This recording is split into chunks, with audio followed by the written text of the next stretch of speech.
सभी को नमस्कार। मैं कौशल कुमार और स्वागत है आपका हमारे चैनल स्टडी विद कौशल में। आज हम लोग बिहार एसआई का प्रीवियस ईयर क्वेश्चन देखने जा रहे हैं। इसका पार्ट 2 है। 1275 एसआई का जो एग्जाम हुआ था 2023 में, तो 17 दिसंबर को हुआ था। ठीक है, तो ये पेपर का जो पार्ट 2 है, ठीक है, यानी कि दूसरा वीडियो है ये। इससे पहला वीडियो में हम लोग 1 से लेकर 50 क्वेश्चन तक देखे थे, और आज की वीडियो में 51 से लेकर 100 तक क्वेश्चन को देखेंगे। याद रखिएगा, इसमें जो मैं सॉल्यूशन देता हूं, विश्वास कीजिए ऐसा सॉल्यूशन आपको कहीं भी नहीं मिलने वाला है।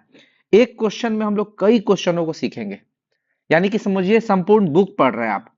या तो आप अपने नोट्स पढ़ लीजिए, या तो मेरे प्रीवियस ईयर क्वेश्चन को सॉल्व कर लीजिए, बात बराबर है। ठीक है, एक बार आप पढ़कर देखिए। जब आप 50 क्वेश्चन को पूरा करेंगे, आपको लगेगा कि बहुत सारा चीज मैंने नया पढ़ा है इसमें। ठीक है, पढ़िए और मन लगा के पढ़िए। आपकी एग्जाम दरोगा की चल रही है, लेकिन जब दरोगा का मेंस का एग्जाम होगा, उससे पहले मैं दरोगा के सारे प्रीवियस ईयर क्वेश्चन को सॉल्व कर दूंगा। चलिए स्टार्ट करता हूं। आज का पहला क्वेश्चन, 51वां क्वेश्चन। निम्नलिखित में से कौन अमिश्रणीय द्रवों को अलग करने की विधि है? देखिए, इसके लिए आपको जाके पढ़ना है मेरा स्टेट्स ऑफ मैटर केमिस्ट्री का वीडियो। जाइए मेरे मेरे चैनल पे केमिस्ट्री के प्लेलिस्ट में स्टेट्स ऑफ मैटर का पार्ट 1 और पार्ट 2, उसमें आपको मिश्रण वगैरह वाला बहुत अच्छे से समझाया था मैंने। जब भी किसी मिश्रण को, अमिश्रण वाले चीज को हटाना है, जो मिश्रण नहीं होता है, मिक्स नहीं होता है, उसको हम लोग हटाते हैं प्रभाजी आसवन 2 नंबर मेथड। ठीक है, प्रभाजी आसवन के मेथड से। और प्रभाजी आसवन का जो मेथड होता है वो, जैसे कि मान लीजिए पेट्रोल को हटाना, पेट्रोल डीजल, तो एक पाइप होती है। ठीक है, अलग अलग टेम्परेचर पे अलग अलग चीज हटेगा। ठीक है, जैसे टेम्परेचर पे आपको सबसे पहले हट जाएगा पेट्रोल। ठीक है, फिर हटेगा डीजल, फिर केरोसिन, फिर आपको लास्ट में वैसिलीन भी बचता है, पेट्रोलियम जेली। ठीक है, तो ये अलग अलग टेम्परेचर पर नहीं मिलने वाला सब्सटेंस जो पृथक करते हैं, उसी को बोलते हैं अमिश्रणीय द्रवों को अलग करने की विधि। और इस विधि को प्रभाजी आसवन, या इसी को इंग्लिश में क्या बोलते हैं, फ्रैक्शनल डिस्टिलेशन। Fractional distillation. ज्यादा डिटेल में पढ़ना है तो आप जाके मेरा केमिस्ट्री वाला वीडियो देख सकते हैं। ठीक है, अब देखिए एक चीज और समझिएगा। जब द्रवों के क्वथनांक एक दूसरे के काफी समीप होते हैं, यानी कि जो बॉइलिंग पॉइंट है वो काफी क्लोज होता है। ठीक है, तो अलग अलग बॉइलिंग पॉइंट पर अलग अलग लिक्विड को जमा करने की प्रक्रिया ही आपका प्रभाजी आसवन कहलाती है। और ये मिक्स होने वाला लिक्विड भी नहीं है। आगे हम लोग देखते हैं। मिश्रण में जल अगर हम लोग मिलाते हैं, कोई भी मिक्सचर में अगर जल मिलाते हैं, तो क्या होता है, इसका जो भारी पार्ट होता है, जो हेवी पार्ट होता है, वो इसका तली में बैठ जाता है, तली में बैठ जाता है। ठीक है, हेवी पार्ट जो ज्यादा भारी होता है। और उसके बाद हम लोग मिश्रण को हटाते हैं। इस प्रक्रिया को क्या बोलते हैं, अवसादन। अवसादन। तो उसमें बहुत सारा मेथड बताया गया है, जाके देखिएगा। सारे मेथड को बहुत अच्छे तरीके से समझाया गया है। और याद रखिएगा, कभी कभी इस पार्ट को हटा लिया जाता है अवसादन की प्रक्रिया से। जो नीचे दब जाता है, जो भारी पार्ट, उसको अवसादन बोलते हैं। और अवसादित मिश्रण को बिना हिलाए जल को मिट्टी सहित उड़ेलने की प्रक्रिया निस्तारण कहलाती है। क्या कहलाती है, निस्तारण। यानी कि इसी को निकाल लेंगे तो वो निस्तारण कहलाएगी। आगे आते हैं, अगला क्वेश्चन समझिएगा। गंगा के निचले मैदान किस फसल के लिए आदर्श परिस्थितियां प्रदान करते हैं? गंगा का मैदान को 3 पार्ट में डिवाइड किया गया है। सबसे पहले गंगा का ऊपरी मैदान, फिर गंगा का मध्य मध्य मैदान, मध्य गंगा का मैदान। ठीक है, और सबसे लास्ट में है निचली गंगा का मैदान। निचली गंगा का मैदान, या गंगा का निचली मैदान, निचला मैदान। तो तीन तरह का मैदान में डिवाइड किया है। तो जो सबसे ऊपर वाला मैदान है, उसको हम लोग क्या बोलते हैं, उसमें कौन कौन सा पार्ट आता है, उत्तराखंड और यूपी। यूपी का भी कौन सा भाग, पश्चिमी भाग, ये आपका गंगा का ऊपरी मैदान में आता है। मध्य मैदान का बात करें, मध्य मैदान में आपको यूपी आएगा, लेकिन यूपी का पूर्वी पार्ट आएगा। और इसके साथ क्या आएगा, इसके साथ आएगा आपका बिहार, लेकिन बिहार का पश्चिमी पार्ट आएगा। बिहार का पश्चिमी पार्ट आएगा। फिर निचली मैदान में बात करें, तो निचली मैदान में बिहार आएगा, लेकिन बिहार का आएगा पूर्वी पार्ट। ठीक है, वेस्ट बंगाल आएगा और बांग्लादेश आएगा, बांग्लादेश आएगा। यहां पर आपका क्वेश्चन में निचले मैदान का बात हो रहा है, और निचला मैदान यानी कि बिहार, वेस्ट बंगाल और बांग्लादेश क्यों फेमस है? जूट के लिए फेमस है, जूट, जूट के उत्पादन के लिए फेमस है। यहाँ हमारा आंसर हो जाएगा 1 नंबर, जूट का उत्पादन। अब समझिएगा, जूट का कभी भी उत्पादन करना है तो आपको 20 से 40 डिग्री सेल्सियस का तापमान चाहिए, ठीक है, और ह्यूमिडिटी चाहिए 70 से 80%। 70 से 80% आपको क्या चाहिए? आर्द्रता। इसके अलावा भारत का अगर बात करें तो पूरे विश्व में सबसे बड़ा जूट का सबसे बड़ा उत्पादक कौन है? भारत। भारत में पूरे विश्व में सबसे ज्यादा जूट का उत्पादन होता है, और भारत के बाद 1 पर है भारत, 2 पर है बांग्लादेश और 3 पर है चाइना। लेकिन अगर भारत की बात करें तो भारत में 1 पर कौन है? वेस्ट बंगाल, और 2 पर कौन है? बिहार, ठीक है, 3 का छोड़ दीजिए, 2 पर बिहार है। और बिहार में अगर बात करें तो बिहार में 1 पर कौन है? बिहार में 1 पर है पूर्णिया, 2 पर है कटिहार, फिर मधेपुरा और सहरसा, मधेपुरा सहरसा, सहरसा, ये सारे क्षेत्र जो हैं वो जूट के उत्पादन के लिए फेमस है। चलिए अगला क्वेश्चन देखते हैं। अब इतना ही जानना है, इससे ज्यादा आपको नहीं जानना है। आगे अगला क्वेश्चन, निम्नलिखित में से कौन से द्वितीयक समकों के स्रोत हैं? द्वितीयक समक कहने का मतलब है कि सेकेंडरी डाटा, सेकेंडरी डाटा के स्रोत है। देखिए सेकेंडरी डाटा क्या होता है? ऐसा डाटा जिसे पहले किसी ने एकत्रित किया है और उसका विश्लेषण भी किया है, बाद में वो आया है चर्चा में, यानी कि ऐसा डाटा जिसका पहले जिसको पहले एकत्र तथा विश्लेषित किया जा चुका है,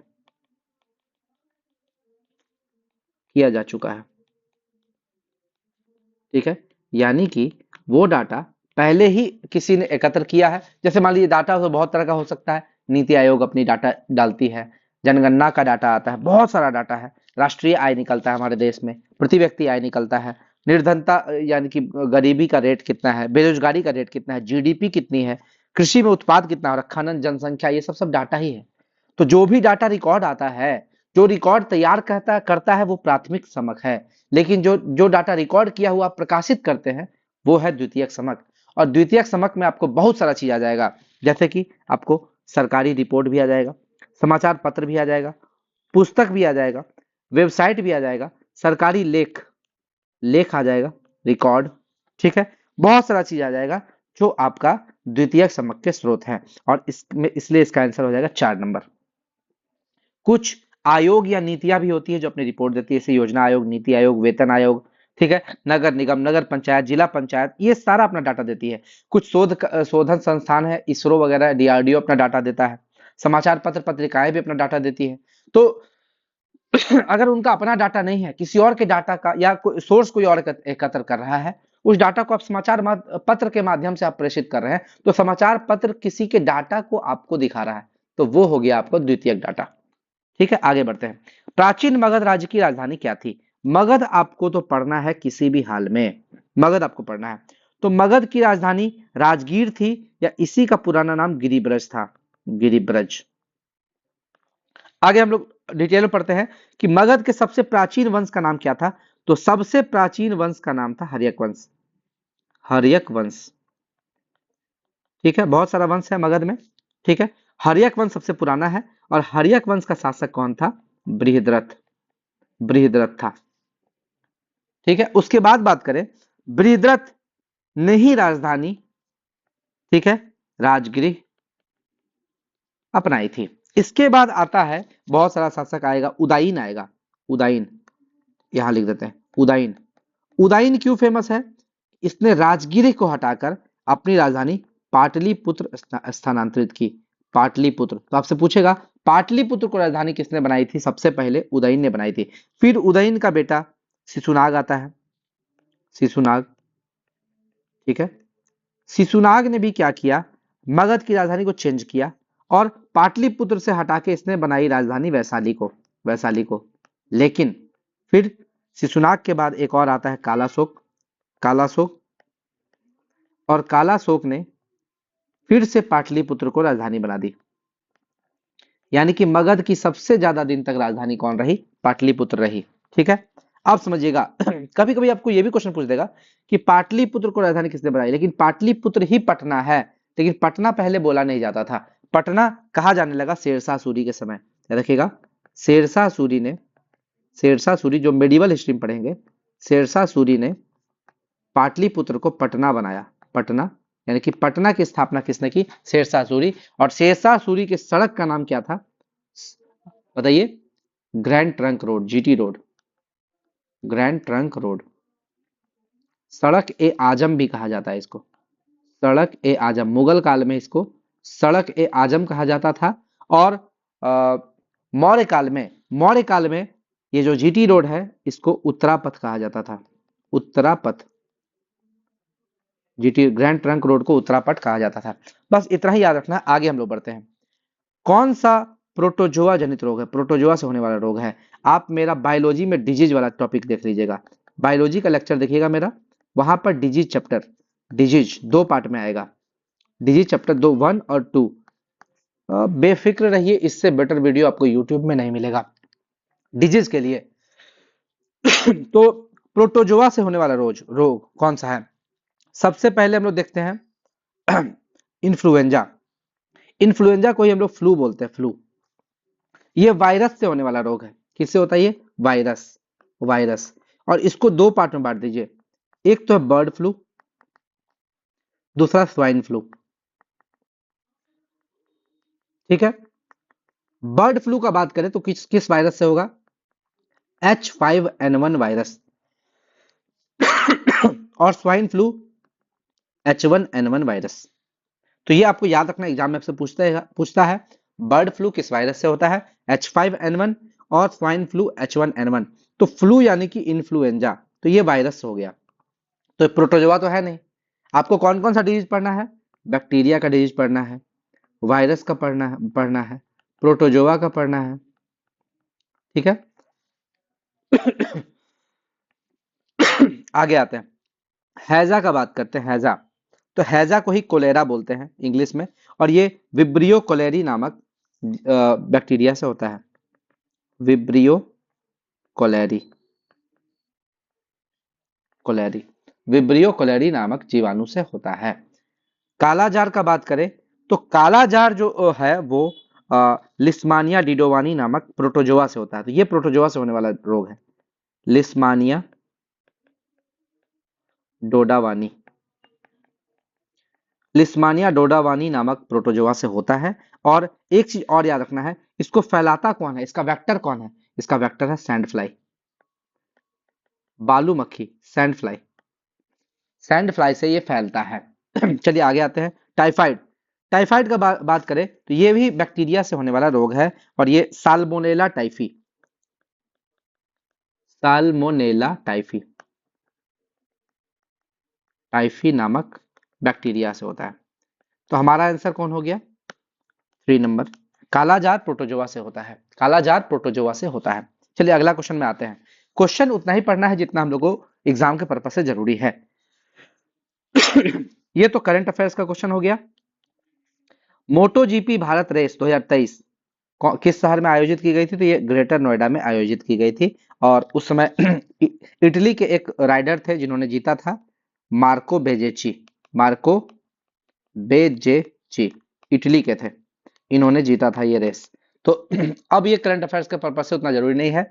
नया करंट अफेयर्स में कौन कौन सा रेस किसने जीता है मोटो जीपी वाला रेस, वो आप लोग याद कर लीजिएगा। वायु में ध्वनि तरंगे किस रूप में गति करती है? चलिए ध्वनि तरंग के बारे में हम लोग को बहुत कुछ पढ़ना है। प्रकाश की बात करें और ध्वनि की बात करें, यानी कि साउंड और लाइट, तो प्रकाश में प्र छुपा हुआ है, इसलिए अनुप्रस्थ तरंग, अनुप्रस्थ, प्र यानी कि प्रकाश, देखिए प्र यानी कि प्रकाश। और ध्वनि की बात करें तो अनुधैर्य, अनुधैर्य, यानी कि यहाँ ध छुपा हुआ है, यानी कि ध से ध्वनि। ये ट्रिक है याद रखने का।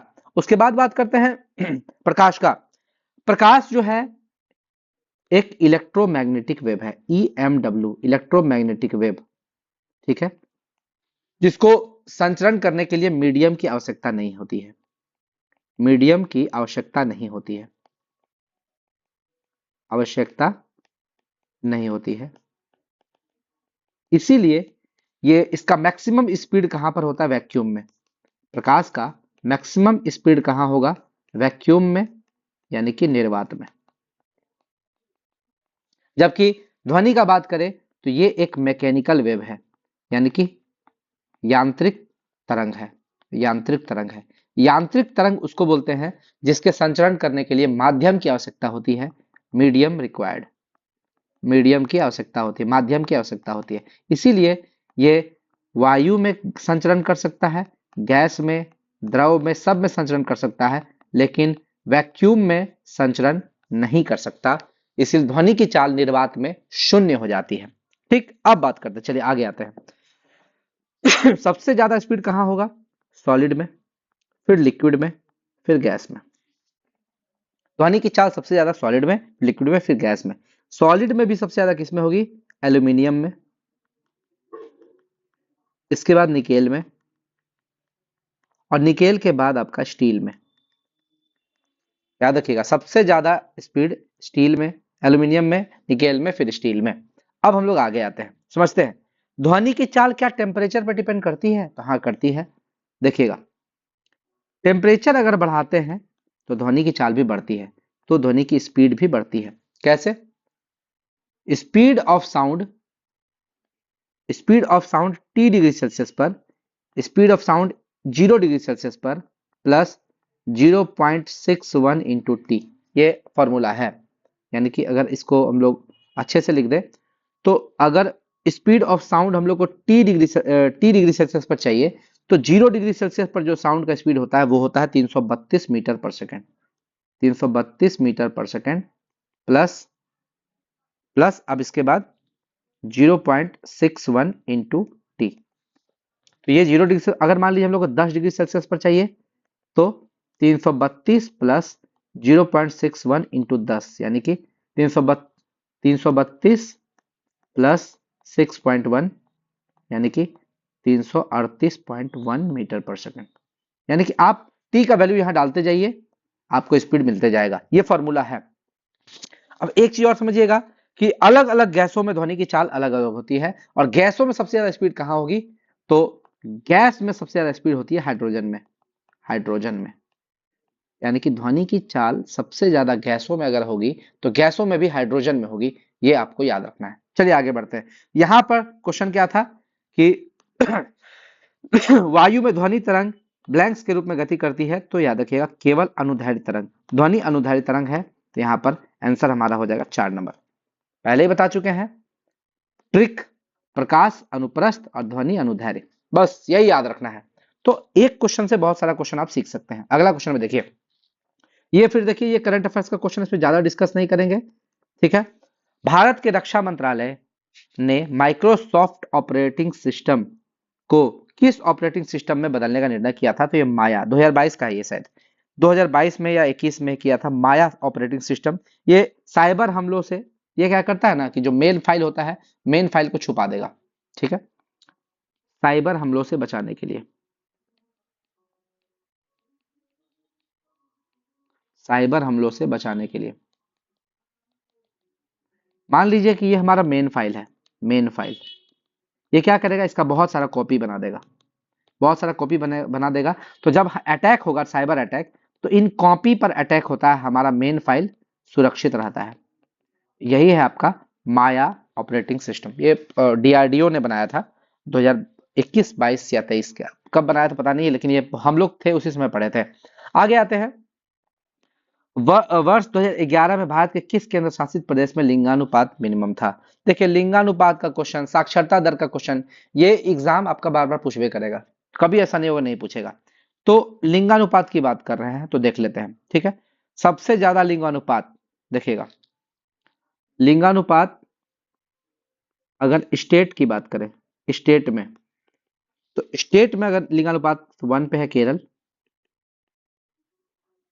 2 पे है तमिलनाडु, और 3 पे है आंध्र प्रदेश, केरल का है लिंगानुपात 10:84, तमिलनाडु का लिंगानुपात है आपका 996 और आंध्र प्रदेश का है 993।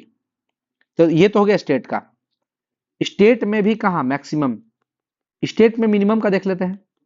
स्टेट में मिनिमम का लिंगानुपात सबसे कम किसका है उसका देख लेते हैं। तो 1 पे है हरियाणा, 2 पे है जम्मू कश्मीर और 3 पे है सिक्किम।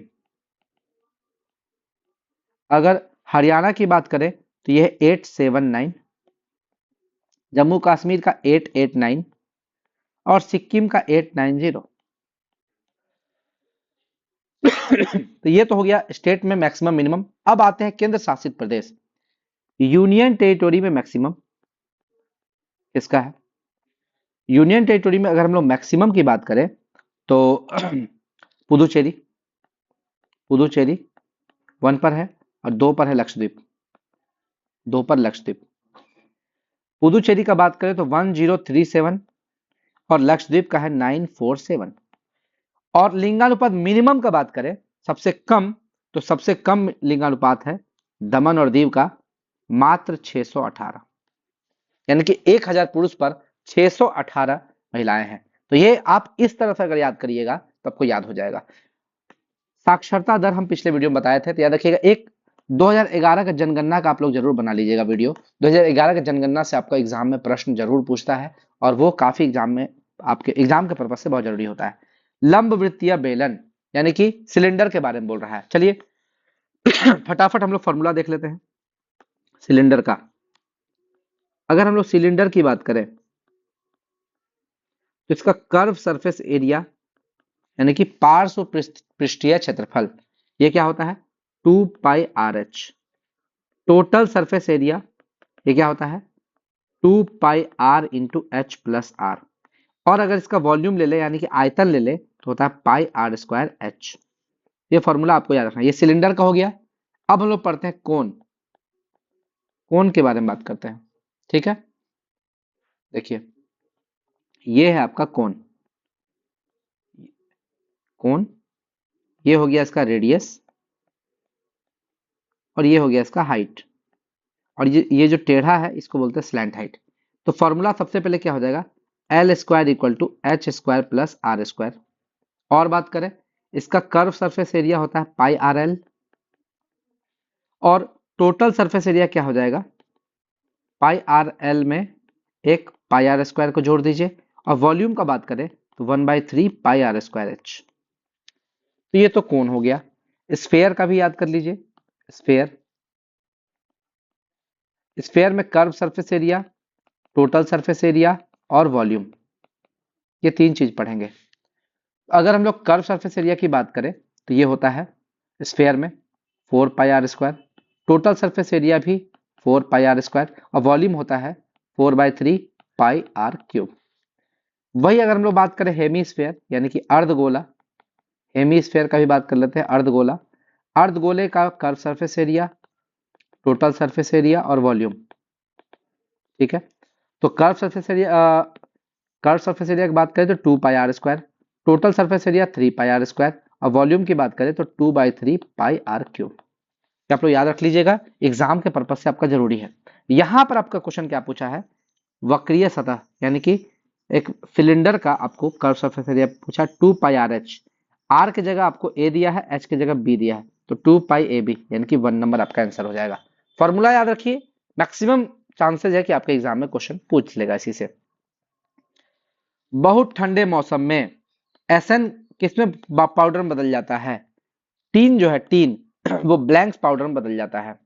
तो ऐसा प्रश्न आपको एग्जाम में पूछेगा। इसके लिए बहुत मतलब ये जो साइंस बैकग्राउंड से नहीं है उनको इसमें दिक्कत होता है।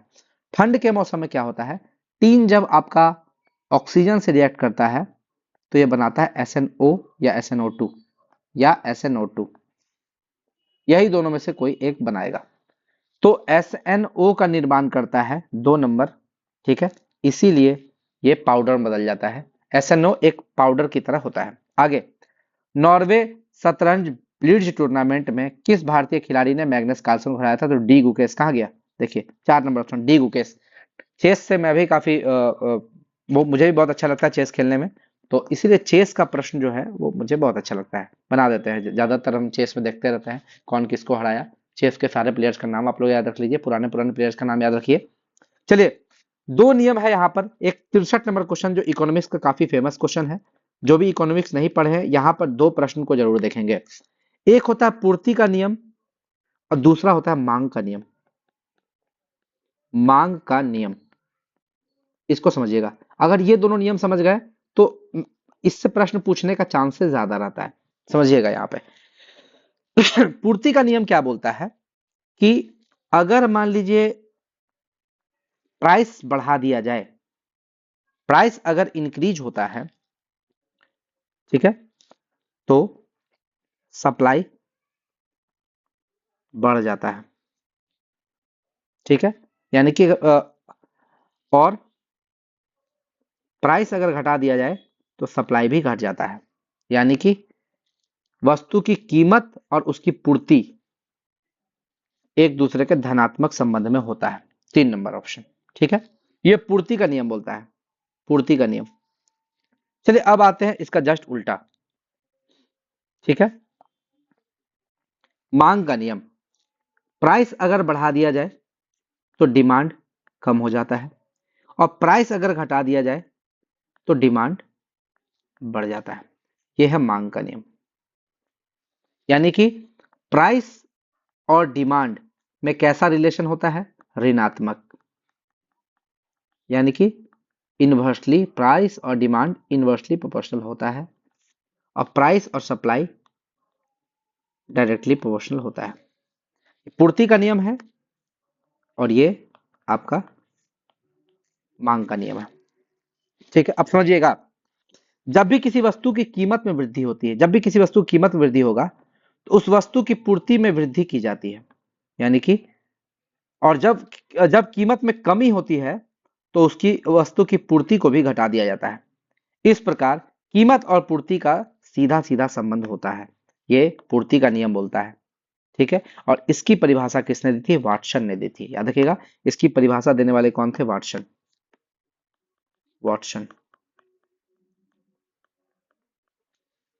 ठीक। चलिए अगला क्वेश्चन में आते हैं। किसी खेत को क्रमवार नियोजित कार्यक्रम के अनुसार विभिन्न फसलों को उगाने की प्रक्रिया को क्या बोलते हैं? क्रॉप रोटेशन, फसल चक्र। क्या बोलते हैं? Crop rotation. यानी कि मृदा की उर्वरता को बनाए रखने के लिए आप क्या कीजिएगा, एक साल में एक ही जमीन पर 2-3 तरह का फसल उगा लीजिएगा। यानी कि कोई जमीन है, यहां पर हम लोग मान लीजिए कोई फसल उगाए, उसके बाद हम लोग दाल उगा लिए, फिर हम लोग कुछ और जायद फसल उगा लिए। यानी कि 2-3 तरह का फसल उगा लेंगे, इसी को बोलते हैं क्रॉप रोटेशन। इसका रीजन क्या है क्रॉप रोटेशन का? मृदा की उर्वरा शक्ति को बनाए रखना, मृदा की उर्वरा शक्ति बनाए रखना। यानी कि मृदा की जो पावर है उसको बनाए रखने के लिए ऐसा किया जाता है। अब जैसे इसका एग्जांपल देता है, आपको समझ में जाएगा। गेहूं की फसल का जैसे कटाई होता है ना, तुरंत उसके बाद फलीदार फसल को लगाते हैं, दाल वगैरह लगाते हैं। यानी कि गेहूं के तुरंत बाद फलीदार फल लगाते हैं, फलीदार फसल फसल लगा देते हैं। क्यों? क्योंकि गेहूं से जो भी प्रॉब्लम होगा वो फलीदार फसल उसको मेकअप कर देगा, ठीक है।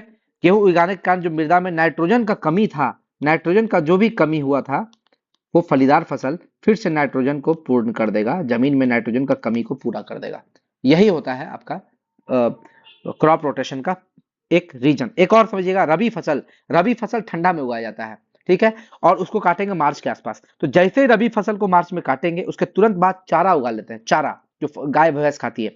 इससे क्या होता है, और चारा को पूरा नहीं काटते हैं, आधा ही काटते हैं और उसका जड़ छोड़ देते हैं। जड़ को जब जमीन को हल चलाते हैं अगले बार, तो वो जो चारा का जो जड़ निकला हुआ रहता है, उस जड़ को भी जमीन में ही छोड़ देते हैं ताकि वो नाइट्रोजन की पूर्ति कर सके।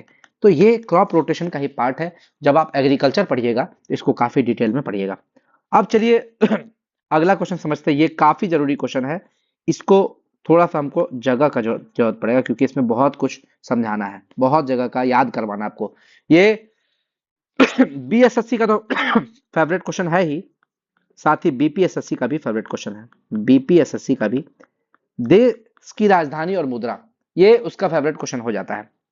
जैसे रुपया, रुपया कहाँ की मुद्रा है? तो रुपया मुद्रा है भारत की। इंडोनेशिया की मुद्रा क्या है देखिएगा, इंडोनेशिया की मुद्रा है रुपिया, रुपिया, रुपया, ठीक है। भूटान की मुद्रा का बात करें तो भूटान की जो मुद्रा है वो है नगुल्ट्रम, नगुल्ट्रम। बांग्लादेश की मुद्रा का नाम है टाका, टाका। चलिए एक एक करके बहुत सारे देशों की मुद्रा को हम लोग समझते हैं, यही से लिखना स्टार्ट करते हैं, ठीक है। बांग्लादेश हो गया, भूटान हो गया, बहरीन, बहरीन एक देश है, इसकी राजधानी है मनामा, इसकी मुद्रा है दिनार, दिनार, ठीक है। तो दिनार वाले का एक लिस्ट बना दीजिएगा कि किस किस देश की मुद्रा का नाम दिनार है। आगे बात करते हैं, मंगोलिया, मंगोलिया क्यों हमारे आसपास है, चीन के ऊपर मंगोलिया है इसीलिए इसको याद रखना है। मंगोलिया की राजधानी है उलन बटोर, लेकिन इसकी मुद्रा है तुगरिक, तुगरिक, तुगरिक, इसीलिए आपको इसको याद रखना है, तुगरिक। अगला क्वेश्चन में आते हैं, मलेशिया, मलेशिया की राजधानी कुआलालंपुर, ठीक है, मलेशिया, लेकिन इसकी मुद्रा जरूरी है, मुद्रा है रिंगिट, रिंगित, रिंगित। चलिए अगला क्वेश्चन देखते हैं, मालदीव, मालदीव, मालदीव की राजधानी है माले, लेकिन इसकी मुद्रा जरूरी है रूफिया, रूफिया, रूफिया। चलिए अगला क्वेश्चन, लाओस, लाओस की मुद्रा का नाम क्या है, कीप, कीप। लाओस की राजधानी है वियंटियाने, वियंटियाने, और इसकी मुद्रा का नाम है कीप। अगला है वियतनाम, वियतनाम की मुद्रा का नाम है डोंग, DONG, डोंग, ठीक है। थाईलैंड, थाईलैंड की बात करें तो थाईलैंड की मुद्रा का नाम है बहत, बहत, ठीक है। तो ऐसे करके बहुत सारा देश है, जैसे और बताते हैं, नॉर्थ कोरिया या साउथ कोरिया, इसका इसकी मुद्रा का नाम है वॉन। किर्गिस्तान, अगर मान लीजिए किर्गिस्तान की मुद्रा का बात करें, किर्गिस्तान, तो किर्गिस्तान की मुद्रा का नाम है सोम, सोम। वही अगर मान लीजिए ताजिकिस्तान, ताजिकिस्तान की मुद्रा की बात करें तो सोम नहीं है, सोमोनी है, सोमोनी, सोमोनी, यहीं पे लोग फंसते हैं। उसके बाद बात करें कजाकिस्तान, कजाकिस्तान, कजाकिस्तान की मुद्रा क्या है, तो याद रखिएगा टेंगे, टेंगे या टेंगे, टेंगे इसकी मुद्रा का नाम है। फिलीपींस की मुद्रा तो पेसो है, ठीक है, फिलीपींस की मुद्रा पेसो। इथियोपिया, हाँ इथियोपिया की मुद्रा जरूरी है, इथियोपिया की मुद्रा का नाम है बिर, बहुत एग्जाम में पूछेगा, फंस जाइएगा, बिर। और देखते हैं कुछ जरूरी देश की मुद्रा का नाम, वेनेजुएला, वेनेजुएला की मुद्रा का नाम है बोलीवर, बोलीवर या बोलीवीर। और यहां पर आप फंसिएगा क्योंकि ऐसा नाम सुनने में बहुत कम मिलेगा, आपको बहुत कम मिलेगा। घाना, घाना की राजधानी होती है आकरा, लेकिन इसकी मुद्रा का नाम है चेदी, ठीक है। उसके बाद Papua New Guinea, Papua New Guinea की मुद्रा का नाम है कीना, कीना। इसके बाद बात करें म्यांमार, म्यांमार की मुद्रा का नाम है क्यात, क्यात, ठीक है। और तुर्की, तुर्की का तो बहुत एग्जाम में पूछता है, हम लोग का BSSC CGL 3 का मेंस में भी पूछा था। तुर्की की मुद्रा का नाम है लीरा, बहुत पूछता है क्वेश्चन। इजराइल, इजराइल की मुद्रा का नाम क्या है, शेकेल, शेकेल, शेकेल, ठीक है। उसके बाद जापान की मुद्रा का नाम येन, येन, येन है। अच्छा एक 5R करेंसी देखिए, ब्रिक्स कंट्रीज जो हैं, ब्रिक्स देश, उसकी मुद्रा का नाम है 5R, 5R। तो इसको कैसे याद करेंगे, चलिए इसको याद करते हैं, ब्रिक्स की मुद्रा, ठीक है। देखिए बी से हो गया ब्राजील, और ब्राजील की मुद्रा का नाम है रियाल, ठीक है। आर से हो गया रसिया, रूस, रूस की मुद्रा का नाम क्या है बताइए, रूबल, रूबल। आई से तो पता है इंडिया, इंडिया का रुपया। सी से हो गया चाइना, चाइना, चाइना की मुद्रा का नाम है रेनमिंगबी, रेनमिंगबी, रेनमिंगबी। और एस से हो गया आपका साउथ अफ्रीका, जिसकी मुद्रा का नाम है रैंड, रैंड। तो ये 5R करेंसी याद हो गया आपको। चलिए इतना सारा मुद्रा आपको याद हो गया, इससे ज्यादा एग्जाम में नहीं पूछेगा, मैक्सिमम चांसेज है कि इतने ही प्रश्न आपसे पूछेंगे। 66 नंबर क्वेश्चन हम लोग देखते हैं, कच्चा माल किस में सम्मिलित किया जाता है, स्थिर पूंजी में या कार्यशील पूंजी में? देखिए स्थिर पूंजी तो नहीं होगा, क्यों नहीं होगा, क्योंकि स्थिर पूंजी में क्या क्या आ जाएगा, जैसे आपके पास कंप्यूटर है तो वो स्थिर पूंजी है, उसका यूज आप कर रहे हैं। टरबाइन है, मान लीजिए टरबाइन है, विद्युत उत्पादन करने के लिए आप टरबाइन का यूज कर रहे हैं, ठीक है। या आपके पास जनरेटर है तो उसका यूज आप लोग स्थिर पूंजी के रूप में कर रहे हैं। लेकिन अगर आपके पास नकद पैसा या आपके पास कच्चा माल है तो उसका यूज आप कार्यशील पूंजी, कभी भी आप उसको पूंजी में कन्वर्ट कर सकते हैं, वो कार्यशील पूंजी है, ठीक है। यानी कि वो बाद में आप यूज कर सकते हैं। जैसे सोनार को सोनार को क्या चाहिए, सोना चाहिए, ठीक है। कुम्हार को क्या चाहिए, मिट्टी चाहिए, मिट्टी उसके लिए। बुनकर को क्या चाहिए, सूत चाहिए, सूत चाहिए कपड़ा बुनने के लिए, तो ये उसके लिए कच्चा माल है, कार्यशील पूंजी हो जाता है। चलिए अगला क्वेश्चन में आते हैं। व्यावसायिक बैंकों का मुख्य कार्य क्या है? व्यावसायिक बैंक यानी कि कॉमर्शियल बैंक जो होते हैं, कॉमर्शियल बैंक का दो ही काम है मेनली। जो सबसे पहला काम क्या है, जमा स्वीकार करना, जमा को स्वीकार करना, ठीक है। और दूसरा ऋण देना। जमा स्वीकार करना, तीन तरह का जमा होता है, जमा स्वीकार करना, तीन तरह का जमा वो लोग स्वीकार कर सकता है। पहला है सेविंग अकाउंट में, यानी कि बचत जमा। दूसरा चालू खाता, करेंट अकाउंट। और तीसरा है आपका एफडी, फिक्स डिपॉजिट, यानी कि सावधि खाता। तीन तरह का खाता है जिसमें पैसा जमा कर सकता है। और दूसरा काम कमर्शियल बैंक का क्या है, ऋण ऋण देना, ठीक है। यानी कि ये लोगों का जो पैसा होता है उस पैसा को का कुछ पार्ट को जमा कर लेता है और कुछ पार्ट को ऋण देता है, और उस ऋण से जो ब्याज आता है उससे बैंक का इनकम होता है, ठीक है। चलिए आगे आता है अगला। फ्रांस में निम्न में से किन दो नेताओं ने नेशनल असेंबली के गठन की घोषणा की थी? देखिए नेशनल असेंबली जो है ये जरूरी क्यों है फ्रांस के लिए? फ्रांस के लिए इसलिए जरूरी है क्योंकि इसने ही फ्रांस में गणतंत्र की स्थापना की थी, गणतंत्र की स्थापना की थी।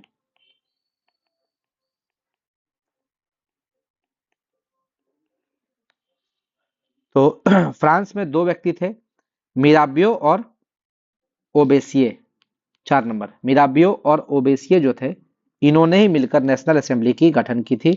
और 20 जून 1789, 20 जून 1789 में जो है नेशनल असेंबली का गठन किया गया, ठीक है।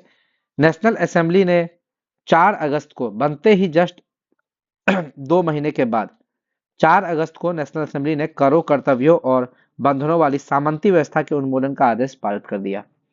4 अगस्त को इसने क्या किया, सामंती व्यवस्था का उन्मूलन,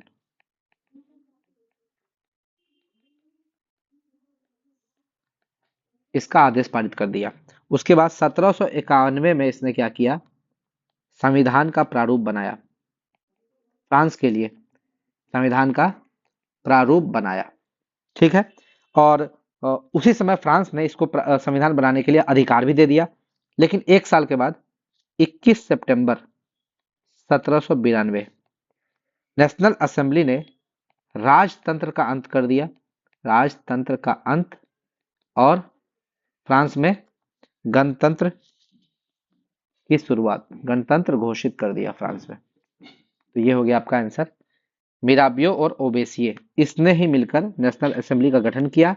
और ये वही नेशनल असेंबली है जिसने फ्रांस के लिए गणतंत्र की स्थापना की थी, ठीक है। 21 सितंबर 1792 को राजतंत्र का अंत और गणतंत्र घोषित किया, ये आपको याद रखना है। अगला, बाणों को रखने वाला साधन क्या है, तुनीर, तुनीर और तरकस, तुनीर या तरकस, तो आंसर हो जाएगा आपका 3 नंबर, तुनीर। अगला क्वेश्चन क्या है, he said to me my cousin has drawn this picture, इसका हम लोग को इनडायरेक्ट स्पीच में कन्वर्ट करना है। तो यार समझिए यहाँ पर पास्ट टेंस है तो अंदर में सारा पास्ट टेंस में हो जाएगा, यानी कि हैज कन्वर्ट हो जाएगा हैड में, दिस कन्वर्ट हो जाएगा दैट में, तो दिस वाला ये दोनों ऑप्शन खत्म, ठीक है। और he told me that, he told me, इसको तो देखना ही नहीं है, he told me that his cousin had ड्रीव, गलत हो गया क्योंकि थर्ड पर्सन हैड के साथ भीतरी लगता है, तो आपका आंसर क्या हो गया, 1 नंबर। देखिए ये छांटने का तरीका से ही आपको बनाना है। छांटने का तरीका अगर आप पकड़ लीजिएगा तो आपका ये इंग्लिश में जो है नरेशन और वॉइस ये बनने लगेगा। और एक क्वेश्चन नरेशन से पूछता है, एक क्वेश्चन वॉइस से पूछता है, पूछता ही पूछता है। चलिए आगे अगला क्वेश्चन में आते हैं। भारत रत्न विजेता भूपेन हजारिका निम्नलिखित में से किस क्षेत्र से संबंधित थे? देखिए बहुत आपका प्रश्न इस तरह का एग्जाम में पूछेगा भारत रत्न से संबंधित। तो आज भारत रत्न का सुपड़ा साफ कर देते हैं। कब किसको भारत रत्न मिला? तो भूपेन हजारिका का बात कर रहे हैं, तो ये 2019 में इनको भारत रत्न मिला। चलिए भारत रत्न यहां से स्टार्ट करते हैं। भारत रत्न, भारत रत्न की शुरुआत कहां से होती है? शुरुआत होती है 1954 में। 1954 में भारत रत्न की शुरुआत होती है। ठीक है। और प्रत्येक साल 26 जनवरी को राष्ट्र यानी कि गणतंत्र दिवस के अवसर पर राष्ट्रपति के द्वारा यह घोषित किया जाता है कि किसको भारत रत्न मिलेगा। भारत रत्न का जो मेडल होता है उस पर पीपल का पत्ता होता है। पीपल का पत्ता, पत्ता मतलब पीपल के पत्ते का आकार का रहेगा, उस पर सूर्य अंकित रहेगा। सूर्य, सूर्य का चित्र अंकित रहता है, ये आपको याद रखना है। और एक साल में मैक्सिमम कितना आदमी को मिलेगा? एक साल में मैक्सिमम 3 व्यक्ति को, 3 व्यक्ति, 3 से ज्यादा व्यक्ति को कभी भी भारत रत्न नहीं मिल सकता है। चलिए अब हम लोग एक एक साल करके देखते हैं कि किसको किसको कब कब भारत रत्न मिला। सबसे पहला भारत रत्न मिला था सर्वपल्ली राधाकृष्णन को, तो 1954 से स्टार्ट करते हैं।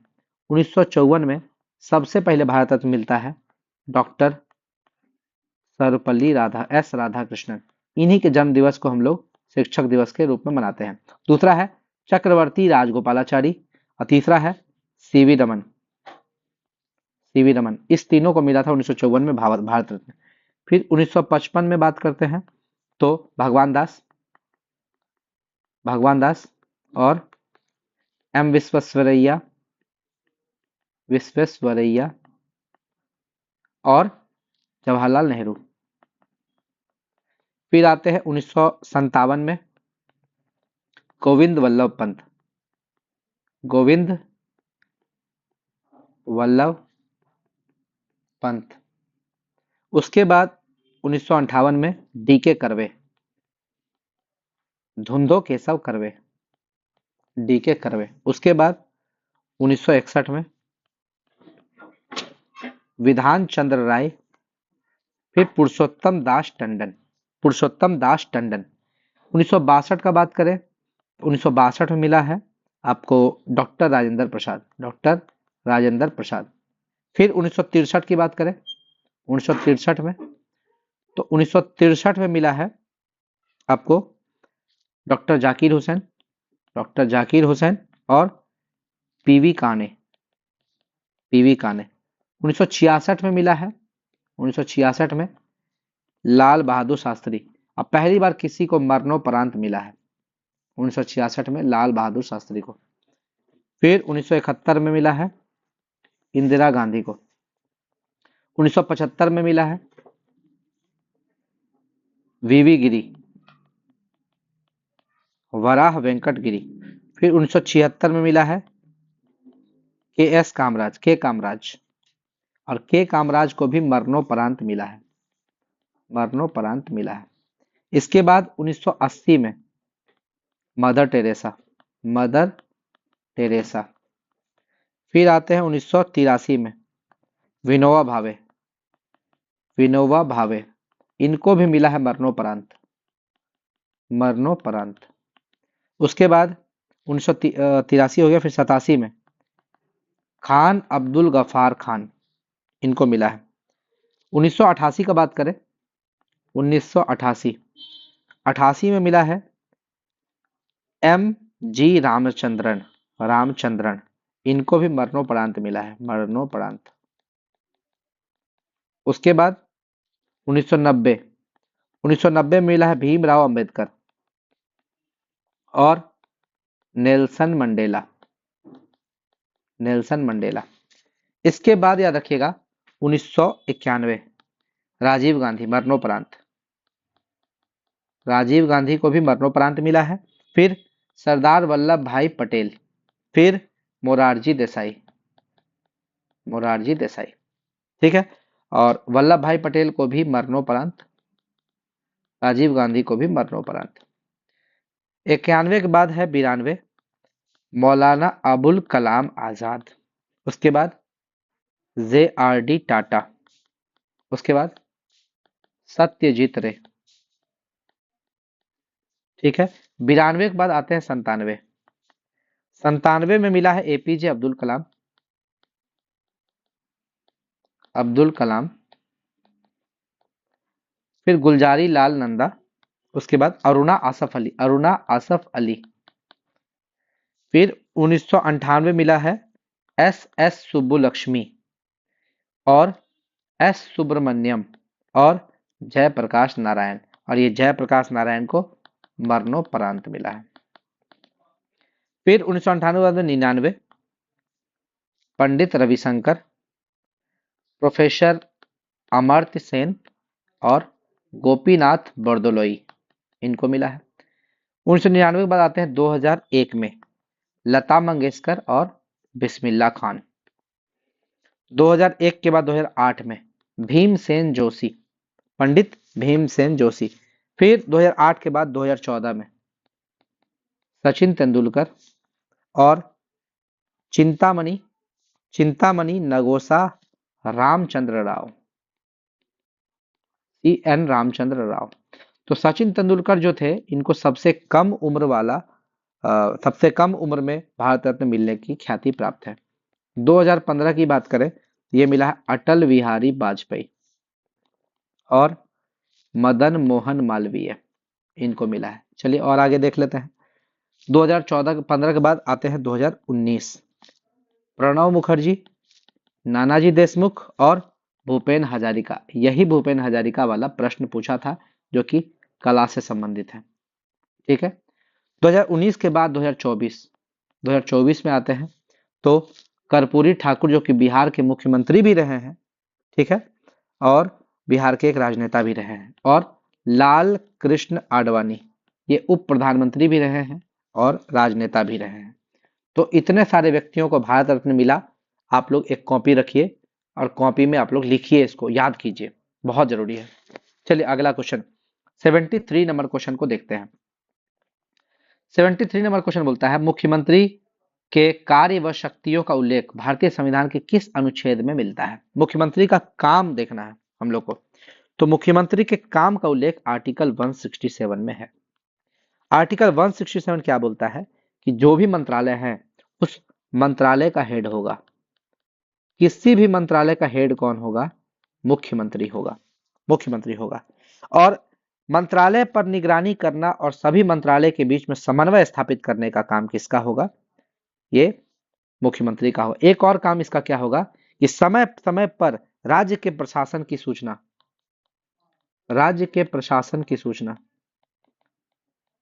राज्य का कोई भी काम हो उसकी सूचना वो राज्यपाल को देगा। किसको देगा? राज्यपाल को देगा। वो खुद से भी देगा और राज्यपाल मांगेगा तब भी देगा। राज्यपाल को वो सूचना देगा, ये आर्टिकल 167 बोलता है। ठीक है।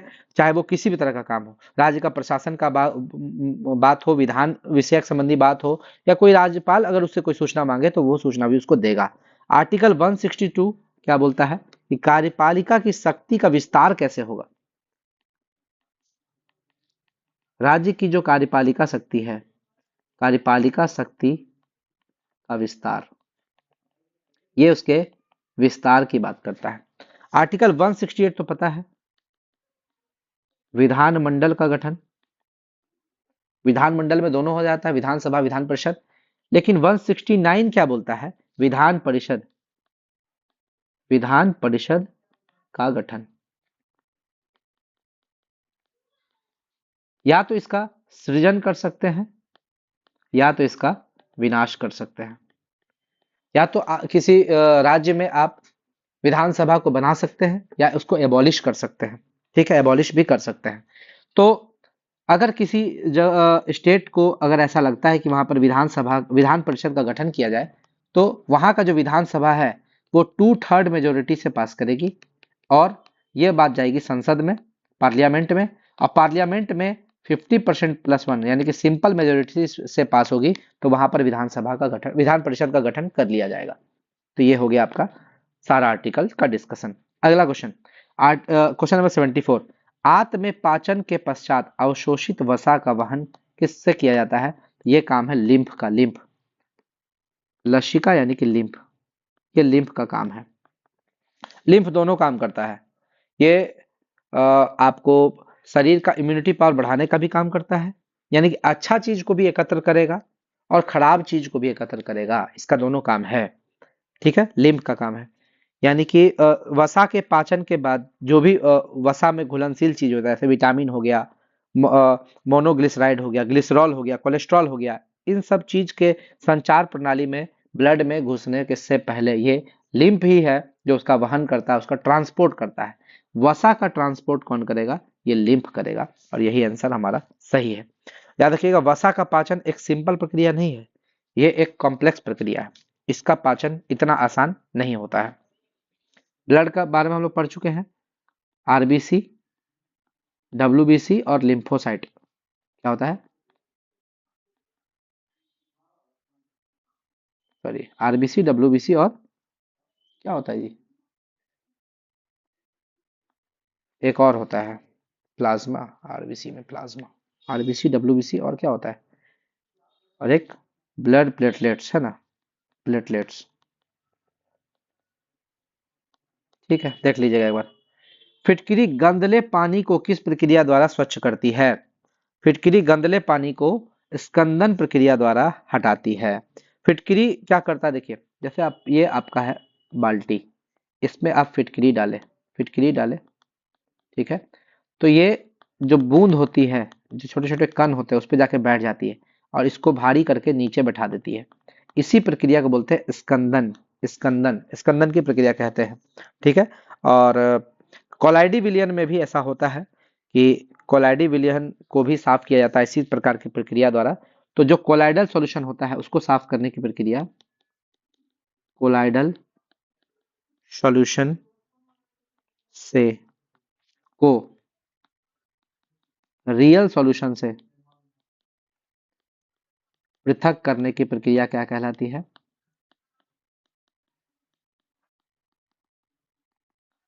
अपोहन कहलाती है। अपोहन।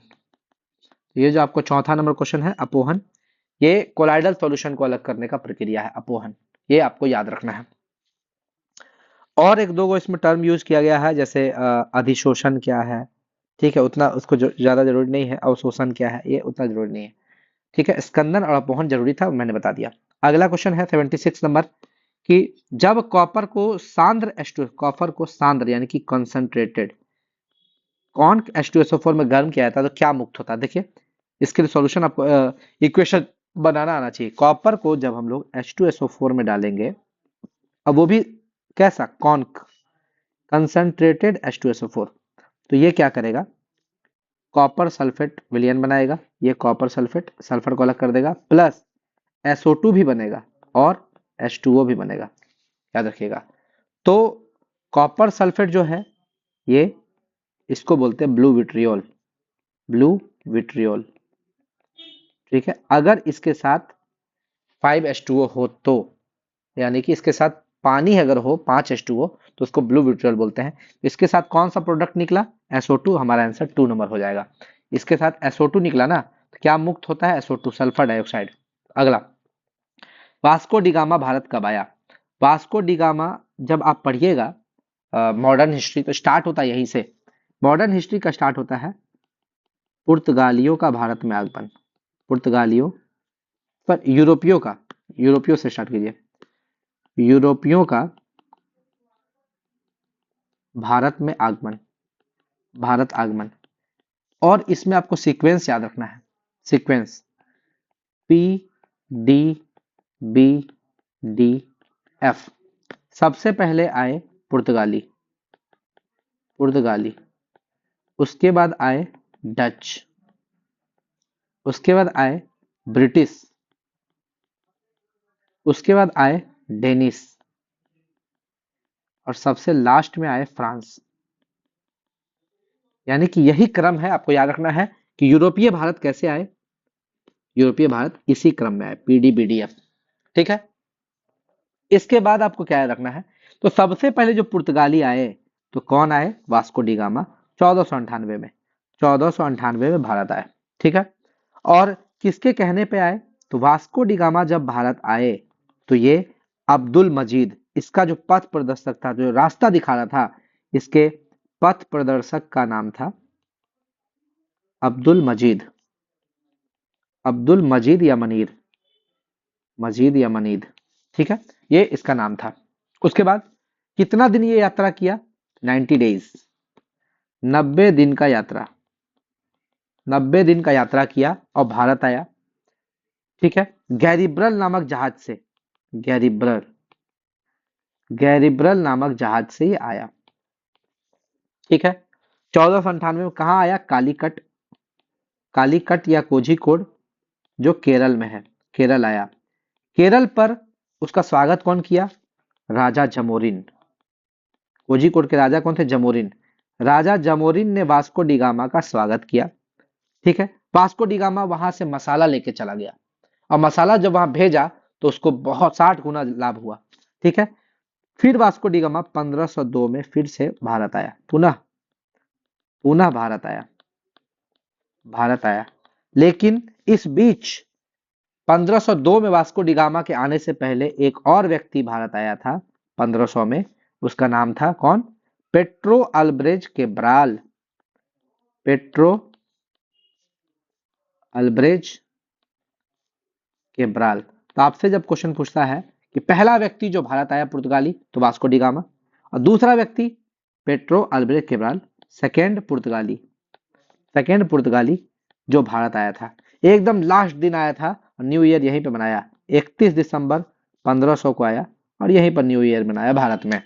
आगे बात करते हैं, तो व्यक्ति का नाम इसमें आपको याद रखना है, Francisco de Almeida, Francisco de Almeida.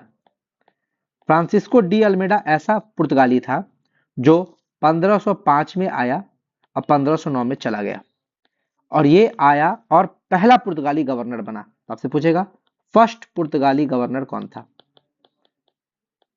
ये हमारा फ्रांसिस्को डी अल्मेडा था।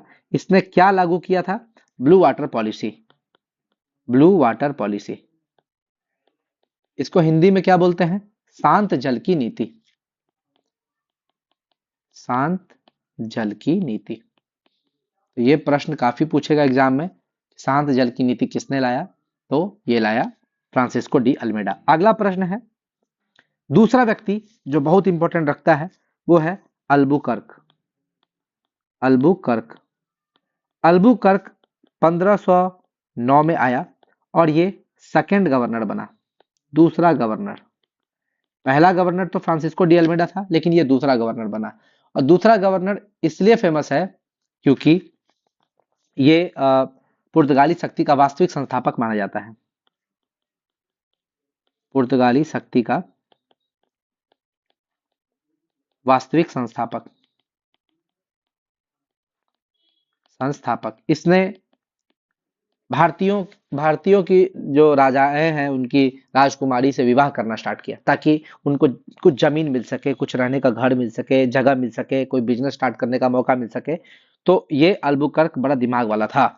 ठीक है, और याद रखिएगा पुर्तगाली ने एक पद्धति का स्टार्ट किया था जो जहाजों को, मतलब जहाजों को अरब सागर में प्रवेश को नियंत्रित करता था। इस पद्धति का नाम देखिए क्या है, पुर्तगालियों का ये पद्धति था, ये अंग्रेजों का नहीं था। इसका नाम है कार्टज, कार्टज आर्मेडा काफिला, आर्मेडा काफिला। और ये कार्टज आर्मेडा काफिला की पद्धति, ये जहाज को, जो पुर्तगालियों का जहाज होता था, अरब सागर में, अरब सागर में प्रवेश पर रोक, प्रवेश पर रोक लगाता था, प्रवेश पर रोक लगाता था। तो ये पद्धति भी पुर्तगालियों की ही थी। याद रखिएगा, पुर्तगाली भारत सबसे पहले आए, सबसे पहले आए, सबसे लास्ट में गए, यानी कि सबसे पहले पुर्तगाली आए और सबसे बाद में गए, बाद में गए। चलिए अगला क्वेश्चन में आते हैं, इतना पढ़िएगा तो बहुत हो जाएगा। गंगा के मैदान में नवीन जलोढ़ निक्षेपों को क्या कहा जाता है? तो जो नई जलोढ़ होती है उसको बोलते हैं खादड़। खादड़, इसको बोलते हैं नवीन जलोढ़। नई जलोढ़ मिट्टी को खादड़ बोलते हैं, और पुरानी जलोढ़ मिट्टी को बांगर। पुरानी जलोढ़ मिट्टी को बांगर बोलते हैं। भाबर, भा ब ब होना चाहिए, भाबर। भाबर प्रदेश जो हिमालय के नीचे कंकड़ कंकड़ पत्थर वाली भूमि होती है, कंकड़ पत्थर वाली भूमि, जहां नदियां लुप्त हो जाती है, उस क्षेत्र को भाबर क्षेत्र बोलते हैं, या गिरिपाद प्रदेश भी बोलते हैं इसको, गिरिपाद क्षेत्र भी कहा जाता है। हम बताए थे यहां से नदियां लुप्त हो जाती है, लेकिन इसके जस्ट भाबर प्रदेश जहां खत्म होता है उसके बाद नदियां फिर से वापस आ जाती है, उस क्षेत्र को बोलते हैं तराई। नदी फिर से स्टार्ट हो जाती है, और ये जो तराई का क्षेत्र है ये दलदली क्षेत्र होता है। दलदली क्षेत्र, बीमारी का घर, यहाँ पे मगरमच्छ, कीड़े मकोड़े, सांप, रेंगने वाले जीव, मच्छर मक्खी, ये सब काफी पैदा होते हैं, और ये दलदली क्षेत्र होता है, ये तराई क्षेत्र है। नेपाल वाला जो एरिया है, नेपाल तराई क्षेत्र में ही आता है। भारत नेपाल का जो सीमा है वो तराई के क्षेत्र में आता है। चलिए आगे आते हैं। 79 नंबर क्वेश्चन देखते हैं क्या है। 79 नंबर क्वेश्चन बोलता है कि राजीव और अभय, चलिए इसका फोटो बनाते हैं। एक राजीव है और एक अभय है। राजीव और अभय ने एक व्यापार में निवेश किया और लाभ को 2:3 में विभाजित किया, यानी कि इन लोग का जो एक कैपिटल होता है, एक प्रॉफिट होता है, तो लाभ जो है वो 2:3 है, ठीक है, और कैपिटल भी इसी रेशियो में होना चाहिए, यही कहता है। तो कैपिटल इसका हो जाएगा 40 के, देखिए दिया है राजीव का 40 के, तो अभय का कितना होगा? अभय का x मान लेते हैं। तो क्वेश्चन के अनुसार 40 के बटा 2, 40 के को जब 2 से डिवाइड करेंगे तो x को 3 से डिवाइड करने के बराबर होना चाहिए। तो यहाँ पर आंसर क्या हो जाएगा? 2 से 20 बार में गुना कर देंगे तो x हो जाएगा हमारा 60 के, यानी कि 60,000। हमारा आंसर हो जाएगा 3 नंबर। अगला क्वेश्चन में आते हैं। निम्नलिखित में से किस दिन को विश्व पृथ्वी दिवस के रूप में मनाया जाता है? विश्व पृथ्वी दिवस, देखिए विश्व पृथ्वी दिवस है 22 अप्रैल। 22 अप्रैल को पृथ्वी दिवस मनाया जाता है, और किसने स्टार्ट किया था याद रखिएगा? जेराल्ड नेल्सन के द्वारा ये पृथ्वी दिवस मनाना स्टार्ट किया गया था। कब से? 1970 से। 1970 से पृथ्वी दिवस मनाया जाता है। चलिए कुछ एक और आप लोग हमको कमेंट करके बताइएगा, अर्थ समिट कब हुआ था? अर्थ समिट कब हुआ था ये भी आप लोग कमेंट करके बताइएगा। और कुछ दिवस देख लेते हैं, जैसे 1 मई को क्या मनाया जाता है? मजदूर दिवस। 10 जनवरी, 10 जनवरी को मनाया जाता है विश्व हिंदी दिवस, वर्ल्ड हिंदी दिवस, ठीक है। और 12 जनवरी को विश्व युवा दिवस, वर्ल्ड युवा दिवस, युवा दिवस। 4 जनवरी को क्या मनाया जाता है? लुई ब्रेल दिवस, ब्रेल दिवस, ठीक है। 2 फरवरी को आर्द्रभूमि दिवस, आर्द्रभूमि दिवस, ठीक है।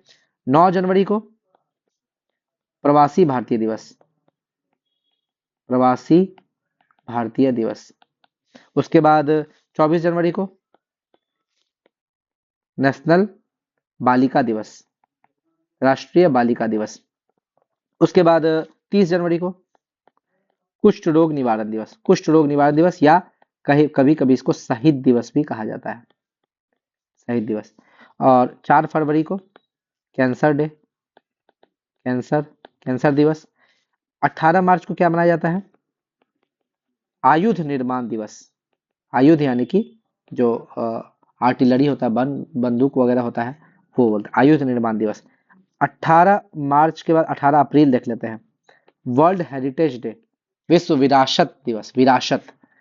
18 अप्रैल के बाद 23 अप्रैल तो books and copyright day, books and copyright day ये मनाया जाता है। उसके बाद 23 अप्रैल के बाद 28 अप्रैल, 28 अप्रैल को प्रकृति दिवस, नेचर डे, प्रकृति दिवस। उसके बाद बात करें 19 दिसंबर, 19 दिसंबर को 19 दिसंबर को गोवा मुक्ति दिवस, गोवा मुक्ति दिवस। 24 दिसंबर को राष्ट्रीय उपभोक्ता दिवस, उपभोक्ता दिवस। अच्छा, ये 31 मई तंबाकू दिवस, तंबाकू निरोध दिवस है ना। और 1 मई के बाद जून ना, 1 जून दुग्ध दिवस। ठीक है, आप लोग कमेंट करके बताइए डॉक्टर्स डे, नर्स डे कब है, डॉक्टर डे कब है, नर्स डे कब है, tiger day, lion day, elephant day, day, ये सब कमेंट करके बताइए, ये सब याद रखना चाहिए।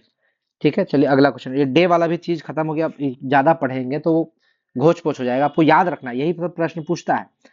प्रयाग प्रशस्ति या इलाहाबाद प्रशस्ति के रचनाकार कौन थे? ये थे हरिसेन। प्रयाग प्रशस्ति लिखने वाले कौन थे? हरिसेन थे। और ये किसके दरबार में थे? ये समुद्रगुप्त के दरबारी थे। समुद्रगुप्त के दरबारी थे। समुद्रगुप्त को आ, आप लोग याद रखिएगा, समुद्रगुप्त जो है, इसके समय में हरिसेन एक मंत्री थे और शांति और युद्ध के मंत्री थे। शांति का काम करते थे, युद्ध का काम करते थे। और समुद्रगुप्त के सिक्कों पर वीणा का चित्र था। वीणा, ये वीणा बजाने में निपुण था, वीणा का चित्र था। ठीक है, ये आपको याद रखना है। बाण भट्ट की बात करें, बाण भट्ट, तो बाण भट्ट किसके दरबार में रहता था? हर्षवर्धन, हर्षवर्धन के दरबार में रहता था। और कादंबरी भी इसी की रचना थी, कादंबरी भी बाण भट्ट की ही रचना थी। हर्षवर्धन की भी रचना थी पीएनआर। हर्षवर्धन खुद एक राइटर थे, इसकी बुक का नाम था पीएनआर, यानी कि प्रियदर्शिका, नागानंद और रत्नमालिका। प्रियदर्शिका, नागानंद और रत्नमालिका। चलिए कालिदास की बात करें तो कालिदास चंद्रगुप्त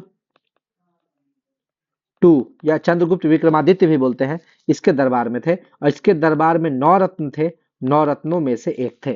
कालिदास की बुक का नाम करें, नाम बोले तो मेघदूतम, अभिज्ञान शाकुंतलम, रघुवंशम, मालविकाग्नि मित्रम, ये सब इसकी बुक की रचना है। विष्णु शर्मा का बात करें तो विष्णु शर्मा ने कौन सी बुक लिखी है? पंचतंत्र, पंचतंत्र। गीत गोविंद की रचयिता किसने लिखी थी? जयदेव। गीत गोविंद के रचयिता जयदेव। और गीत गोविंद जो थे, जयदेव जो थे, किसके दरबार में थे? लक्ष्मण सेन, लक्ष्मण सेन। बख्तियार खिलजी के डर से ये बंगाल से भाग गए थे, लक्ष्मण सेन। चलिए आगे बात करते हैं। निम्नलिखित में कौन सा जीवाणु जनित रोग है, यानी कि बैक्टीरिया वाला रोग पूछ रहा है, बैक्टीरिया वाला रोग पूछ रहा है, इसको पहचानना है। कुष्ठ रोग, कुष्ठ रोग की बात करते हैं तो कुष्ठ रोग टिटनस। कुष्ठ रोग का बात करें तो ये किससे होता है? माइकोबैक्टीरियम, माइकोबैक्टीरियम लेप्री, लेप्री या लेप्रोमेटोसिस, है ना, लेप्रोमेटोसिस, इस नाम के बैक्टीरिया से होता है कुष्ठ रोग।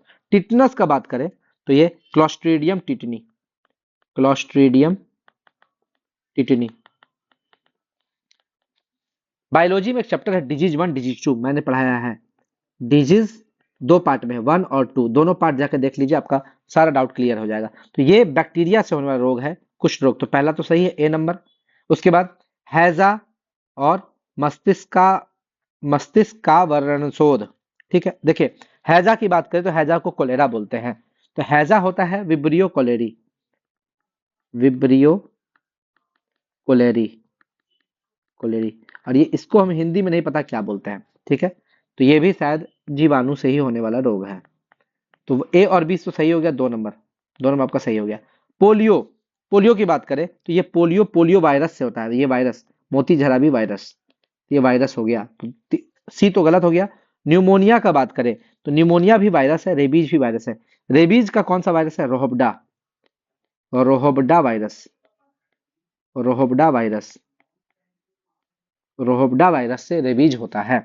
चलिए आगे बढ़ते हैं। बिहार का क्षेत्रफल, बिहार के बारे में थोड़ा देख लेते हैं। बिहार का 94,163, 94,163 बिहार का क्षेत्रफल है। और क्षेत्रफल की दृष्टि से भारत का 13वां, कहीं कहीं 12वां लिखता, देख लीजिएगा एक बार, 13वां राज्य है क्षेत्रफल की दृष्टि से। और बात करें बिहार की अवस्थिति कहाँ है? भारत के नॉर्थ ईस्ट में है, भारत का नॉर्थ ईस्ट में बिहार है। और बिहार जो है क्या बोलते हैं, निम्न गंगा बेसिन क्षेत्र में बिहार आता है, गंगा का निचला बेसिन क्षेत्र। इसका अगर दो विस्तार देखते हैं, एक तो देशांतरीय विस्तार और एक अक्षांशीय विस्तार, बिहार का अक्षांशीय विस्तार, दोनों को याद रखना जरूरी है। अगर देशांतरीय विस्तार की बात करें तो 24 डिग्री 20 मिनट से लेकर ये 27 डिग्री 31 मिनट तक आता है, ठीक है। और इसमें आए अक्षांशीय विस्तार तो 83 डिग्री 19 मिनट से 88 डिग्री 17 मिनट तक आता है। और अगर लेफ्ट से राइट बात करें और टॉप से बॉटम बात करें तो बिहार कितना दूरी पर है, तो उत्तर से दक्षिण अगर बात करें ऊपर से नीचे तो बिहार है 345 किलोमीटर, और लेफ्ट से राइट का बात करें तो 483 किलोमीटर।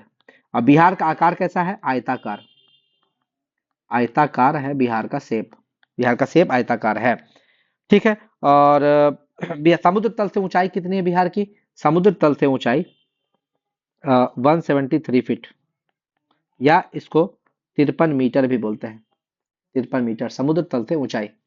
और बात करें समुद्र तट से दूरी कितनी है, 200 मीटर, 200 किलोमीटर, सॉरी 200 किलोमीटर दूरी समुद्र तट से, सी से इसका दूरी, समुद्र से दूरी इतना है। और बिहार का अगर बात करें तो बिहार के उत्तर में नेपाल है, अंतर्राष्ट्रीय सीमा है, पूर्व में वेस्ट बंगाल है, पश्चिम में इसका यूपी है, और इधर साइड आपका दक्षिण में झारखंड है, झारखंड है। ये बिहार की चौहद्दी है, ठीक है। और सबसे उत्तरी जिला इधर यहाँ पर है आपको वेस्ट चंपारण, सबसे उत्तरी जिला। सबसे दक्षिणी जिला यहाँ पर है गया, गया। सबसे पूर्वी जिला आपका यहाँ पर है किशनगंज, किशनगंज। और सबसे पश्चिमी जिला यहाँ पर है कैमूर, ये आपको याद रखना, सबसे पूर्वी सबसे पश्चिमी। क्षेत्रफल की दृष्टि से सबसे बड़ा, ये भी आप याद रख लीजिएगा, क्षेत्रफल की दृष्टि से सबसे बड़ा,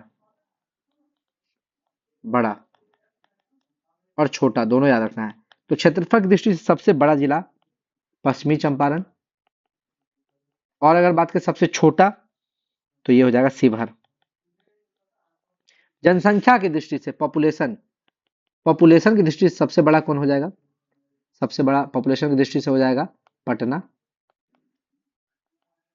ठीक है। और सबसे छोटा शेखपुरा, ये आपको याद रखना है, बस इतना आपको याद रखना है। चलिए आगे बता आगे करते हैं 84 नंबर क्वेश्चन। 1991 में भारत में आर्थिक सुधारों को अपनाने का मुख्य व तत्कालिक कारण क्या था। उस समय भुगतान संतुलन का संकट आ गया था, याद रखिएगा 1991 में भुगतान संतुलन का संकट आ गया था। इसको दूर करने के लिए एक एलपीजी रिफॉर्म लाया गया था। कौन सा रिफॉर्म, एलपीजी रिफॉर्म, ठीक है। आपको कमेंट करके बताना है इस समय हमारे देश के पीएम कौन थे और हमारे वित्त मंत्री कौन थे। वित्त मंत्री तो बता देंगे, मनमोहन सिंह थे। पीएम आपको कमेंट करके बताना है। एलपीजी में एल का मतलब होता है लिबरलाइजेशन, पी का मतलब होता है प्राइवेटाइजेशन, और जी का मतलब होता है ग्लोबलाइजेशन, ग्लोबलाइजेशन। यानी कि इसी को अगर हिंदी में बोले तो उदारीकरण, निजीकरण और वैश्वीकरण। इस तीनों पर अपना एक शॉर्ट नोट्स बना के रख लीजिएगा, क्योंकि इस तीनों के बारे में एग्जाम में क्वेश्चन पूछता है। चलिए आगे आते हैं। किस हार्मोन को हम लोग आपातकालीन या इमरजेंसी हार्मोन बोलते हैं, एड्रेनलिन। एड्रेनलिन हार्मोन को एक और नाम हमने आपको बताया था, मेरा बायोलॉजी वाला वीडियो देखिएगा तो वहां पर आपको दिखेगा एपिनेफ्रिन, एपिनेफ्रिन हार्मोन,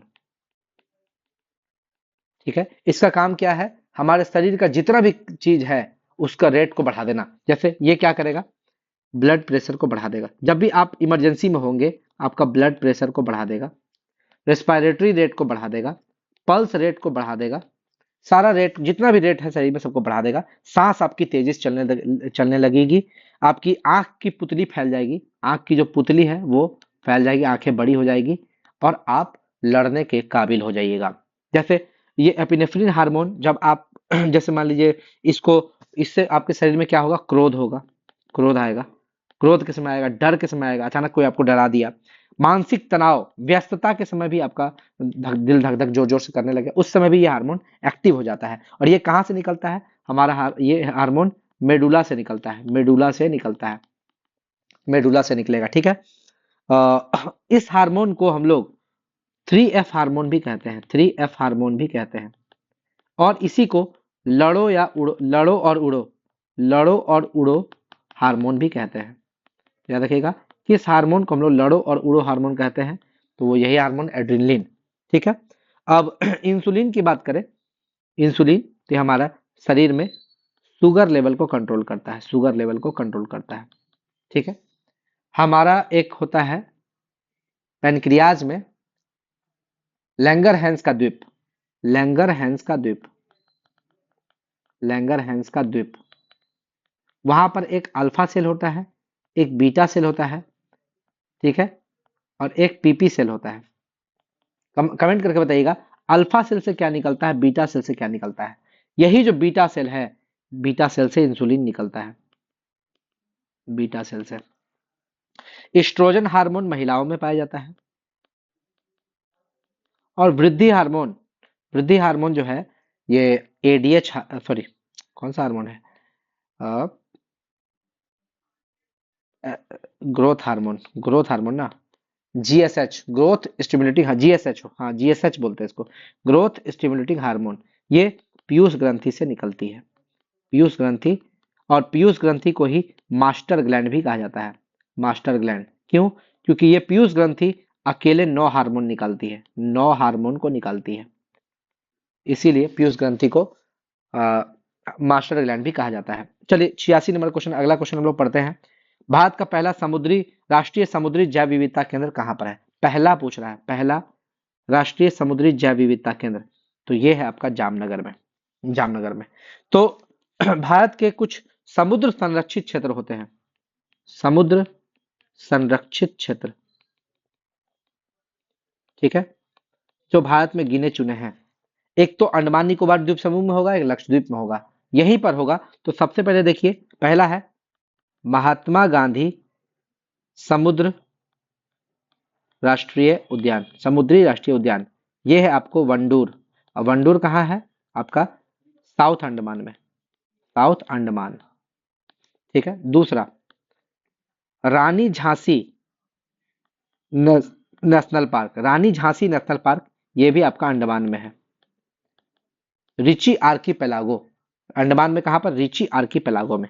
तीसरा लोहाबर लोहा बर्राक, लोहा बर्राक वाइल्ड लाइफ सेंचुरी, ये भी आपको दक्षिणी साउथ अंडमान में है, ये आपको कहा है? साउथ अंडमान में।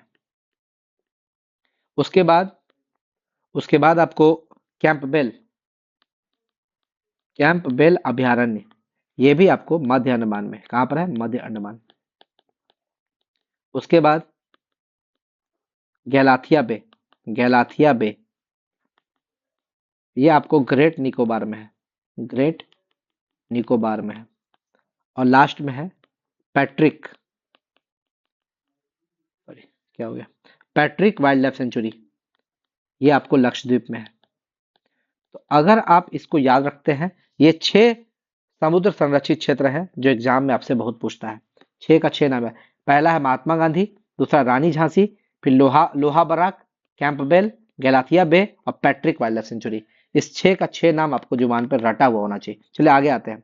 अंत्योदय अन्न योजना कब प्रारंभ की गई? देखिए, ये लोगों को गेहूं वगैरह सब बांटने उठने का जो प्रक्रिया स्टार्ट हुआ है ना, उसी में अंत्योदय भी एक स्टेज है। सबसे पहले आया था सार्वजनिक वितरण प्रणाली, ठीक है, पब्लिक डिस्ट्रीब्यूशन सिस्टम, पीडीएस, ठीक है, या सार्वजनिक वितरण प्रणाली, वितरण प्रणाली, ये 1992 तक चला। और इसमें क्या होता था, गेहूं आपको, गेहूं और चावल, यही दो चीज मिलता था। गेहूं आपको मिलता था 2.34 रुपए पर केजी और चावल मिलता 2.89 रुपीज पर केजी। ये उस समय मिलता था, 1992 तक था ये। अब आते हैं, इसी सार्वजनिक में संशोधित पीडीएस पीडीएस आया, संशोधित पब्लिक डिस्ट्रीब्यूटिव सिस्टम। ये 1992 में आया। और इसमें क्या किया, थोड़ा सा सुधार किया। इसमें क्या बोला कि अनाज, इसमें क्या था, कितना भी अनाज ले सकते हैं, लेकिन अब क्या किया, बोला 20 किलो ही आप अनाज ले सकते हैं। यानी कि अब अनाज को फिक्स, 20 किलो से ज्यादा अनाज आप नहीं ले सकते हैं, फिक्स कर दिया, क्योंकि बहुत लोग अनाज को खरीद खरीद के गायब कर देते थे। अब क्या है, अगला आया लक्षित पीडीएस। लक्षित पीडीएस पब्लिक डिस्ट्रीब्यूशन, यानी कि लक्षित सार्वजनिक वितरण प्रणाली, ये 1997 में आया। यहाँ पे क्या बोला, नहीं 30 किलो नहीं, हम 35 किलो देंगे, ठीक है। लेकिन यहाँ पर बिलो पॉवर्टी लाइन के लिए प्राइस अलग होगा और एबव पॉवर्टी लाइन के लिए प्राइस अलग होगा। यानी कि ये बीपीएल के लिए भी था और एपीएल पी के लिए भी था। यानी कि बिलो पॉवर्टी लाइन, जो गरीबी रेखा से नीचे है, उसके लिए अगर बात करें तो चावल मिलेगा 4.15, सॉरी गेहूं 4.15, चावल मिलेगा 5.65। लेकिन जो अमीर है, थोड़े से एबव पॉवर्टी लाइन है, उनके लिए 6.10, 8.30, लगभग 1.5 गुना से ज्यादा दाम था, 1.25 गुना दाम था। अब हम लोग आते हैं, अ, अगला आता है अंत्योदय योजना। अंत्योदय योजना, अंत्योदय अन्न योजना, अन्न योजना, ये आया था 2000 में। यही प्रश्न आपका पूछा है। सब अब याद रखिए, पहले आया पीडीएस जो 1992 तक चला, फिर आया संशोधित पीडीएस 1992 में, लक्षित पीडीएस 1997 में, अंत्योदय अन्न योजना 2000 में, फिर आता है अन्नपूर्णा योजना। अन्नपूर्णा योजना भी 2000 में ही आया था। अन्नपूर्णा योजना भी आपको 2000 में ही आया था।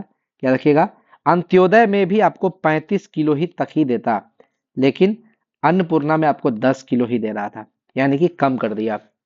फिर राष्ट्रीय खाद्य सुरक्षा अधिनियम, एक याद रखिएगा, राष्ट्रीय खाद्य सुरक्षा अधिनियम, ये कब आया, ये आया 2013 में।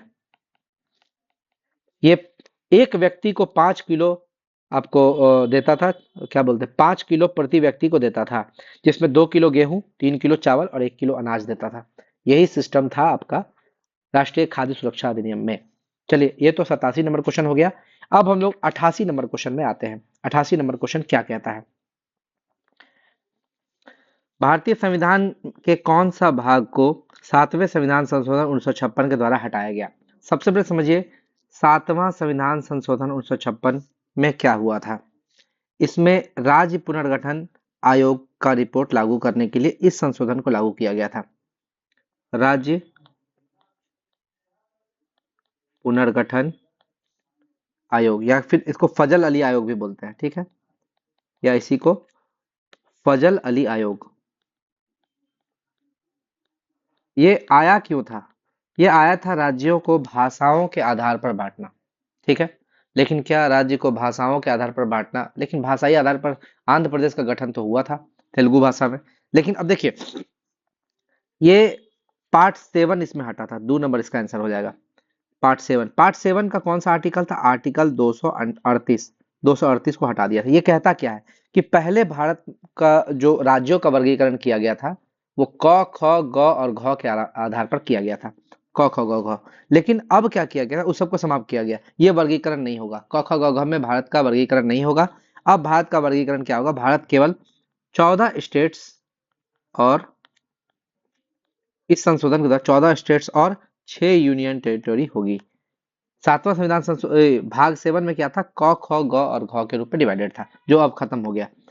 पार्ट 5 क्या बोलता है, देखिए पार्ट 5 जो है वो आर्टिकल 52 से 151 तक था, जो कार्यपालिका, संसद, राष्ट्रपति, संघ की न्यायपालिका का भी इसमें वर्णन है, यानी कि सर्वोच्च न्यायालय और भारत का कैग कैग वगैरह सब पार्ट 5 में आया था। पार्ट 6 में बात करें तो ये आर्टिकल 152 से 237 तक आता था, जो स्टेट से रिलेटेड था। पार्ट 8 का बात करें तो ये आर्टिकल 239 से 242 तक था, और ये यूनियन टेरिटोरी के बारे में बात करता था, ये स्टेट्स के बारे में, और ये केंद्र के बारे में, केंद्र सरकार के बारे में। बस इतना आपको याद रखना, आगे बढ़ते हैं। प्रक्षेप यानी कि वे प्रक्षेप, यानी कि प्रोजेक्शन, प्रोजेक्शन, इसमें उतना अच्छे से तो हमको मालूम नहीं है, लेकिन इतना हमको पता है कि सभी बिंदुओं की दिशाओं को सही से अगर दर्शाएगा तो उसको बोलते हैं दिंगसीय। दिंगसीय को ही हम लोग बोलते हैं समांतराली, समांतराली प्रक्षेप। प्रक्षेप बोलते हैं कि इसको प्रोजेक्शन, जहां देशांतर, देशांतर और अक्षांश मिलते हैं उसको बोलते हैं प्रक्षेप। वो जहां मिल के एक छाया बनाएगा उसको प्रोजेक्शन कहा जाता है। ठीक है। और इसमें इसका बहुत सारा पार्ट है, उसको याद करने चलिएगा तो बहुत लेट हो जाएगा। अब चलिए आगे आते हैं। 90 नंबर। कौन सी अंतर्राष्ट्रीय सीमा को पार किए बिना आप भारत से तिब्बत जा सकते हैं? इंडिया का मैप अगर हम लोग बनाएं तो यहाँ पर जब हम इंडिया का मैप बनाइएगा तो नेपाल को क्रॉस करना पड़ेगा तिब्बत जाने के लिए, तो भारत नेपाल सीमा गलत हो गया। भूटान को भी क्रॉस करना पड़ेगा, तो भारत भूटान भी गलत हो गया। चाइना को भी क्रॉस करना पड़ेगा तिब्बत जाने के लिए, तो ये भी गलत हो गया। म्यांमार को, सॉरी, चाइना क्रॉस करना पड़ेगा, म्यांमार को क्रॉस करने का जरूरत नहीं है, इसको किए बिना भी हम लोग, क्योंकि तिब्बत है आपका भारत के उत्तर में और म्यांमार है आपके ईस्ट में, तो म्यांमार को पार करके तिब्बत जाने का कोई जरूरत नहीं है। ठीक है, तो हमारा आंसर हो जाएगा 4 नंबर। अगला क्वेश्चन। यदि सीमांत उपभोग प्रकृति एमपीसी, देखिए इसमें दो चीज आपको पढ़ना पड़ेगा। एमपीसी और एमपीएस, इस दोनों को जोड़ने पे एक आता है। एमपीसी और एमपीएस को जोड़िएगा तो एक आएगा। क्वेश्चन में आपका एमपीसी अगर 0.8 दिया हुआ है तो एमपीएस आपका 0.2 होगा। ठीक है। गुणक क्या होता है? गुणक, गुणक का फॉर्मूला होता है 1/एमपीएस। तो एमपीएस आपका 0.2 हो गया, तो 1/0.2 यानी कि 5। हमारा आंसर हो जाएगा 5। ये आपका समझने का चीज है बस। ठीक है, थोड़ा सा चीज अगर आप इकोनॉमिक्स पढ़िएगा तो ये इसका फॉर्मूला आता है। ठीक है, चलिए आगे आते हैं। 92 नंबर क्वेश्चन। 1,000 रुपए की राशि 10% प्रति वर्ष की दर से साधारण और चक्रवृद्धि ब्याज का 4 वर्ष के बाद अंतर क्या होगा? इसको समझने का देखिएगा। साधारण ब्याज और चक्रवृद्धि ब्याज निकालने का सबसे आसान तरीका क्या है? जितना साल बोल रहा है, 4 साल बोल रहा है तो 4 को डंडा खींच दीजिए। 1, 2, 3, 4, 4 डंडा खींच दिए। 1,000 का 10% कितना होगा? 100 रुपया। 100, पहला साल भी 100 लगेगा, दूसरा साल भी 100 लगेगा, तीसरा साल भी 100 लगेगा, चौथा साल भी 100 लगेगा, यानी कि सब साल 100 लगेगा। इसको बोलते हैं एसआई। एसआई हो गया हमारा 400 रुपया। लेकिन सीआई में क्या होता है? ये जो 100 रुपया लगा था उस पर भी टैक्स लगेगा, तो 100 रुपया का 10% 10 रुपया। अब अगला, ये 100 और 100, 200, 200 का 10% 20, 20, 20 यहाँ पर लगेगा। फिर यहाँ पर ये 100, 100, 100, 300, 300 का भी 10% लगेगा, यहाँ पर 30 रुपया तीसरे साल, चौथे साल। अब समझिएगा, ये 10 रुपया का भी 10% लगेगा, 1 रुपया। और ये 20, और यहाँ पर 10 और 20 यानी कि 30, 30 का लगेगा 10%, 3 रुपया। फिर यहाँ पर 1 का 0.1, यानी कि अगर टोटल आप जोड़ दीजिएगा, टोटल ये कितना हो गया?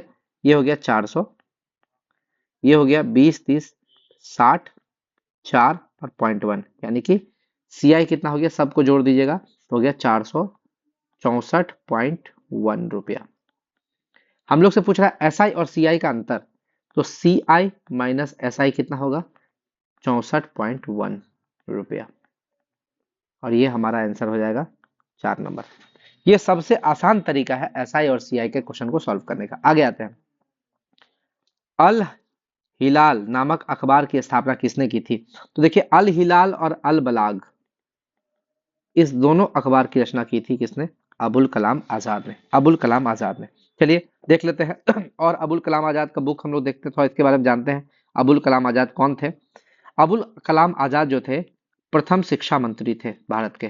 प्रथम शिक्षा मंत्री थे। इसके अलावा भारत छोड़ो प्रस्ताव भी इन्होंने दिया था। भारत छोड़ो प्रस्ताव। और बात करें तो 14 जुलाई 1942 को इन्हीं की अध्यक्षता में वर्धा में, ठीक है, कांग्रेस कार्य समिति की बैठक में, कांग्रेस कार्य समिति की बैठक में, इसकी बैठक चल रही थी। इस बैठक में इन्होंने क्विट इंडिया मूवमेंट का प्रस्ताव पारित किया था। प्रस्ताव पारित किया था। और अगर बात करें तो इनकी एक और बुक थी जिसका नाम था India wins freedom. India wins freedom. और बात करें सबसे लंबे समय तक कांग्रेस का अध्यक्ष, 1940 से 45 है ना, देख लीजिएगा एक बार। और सबसे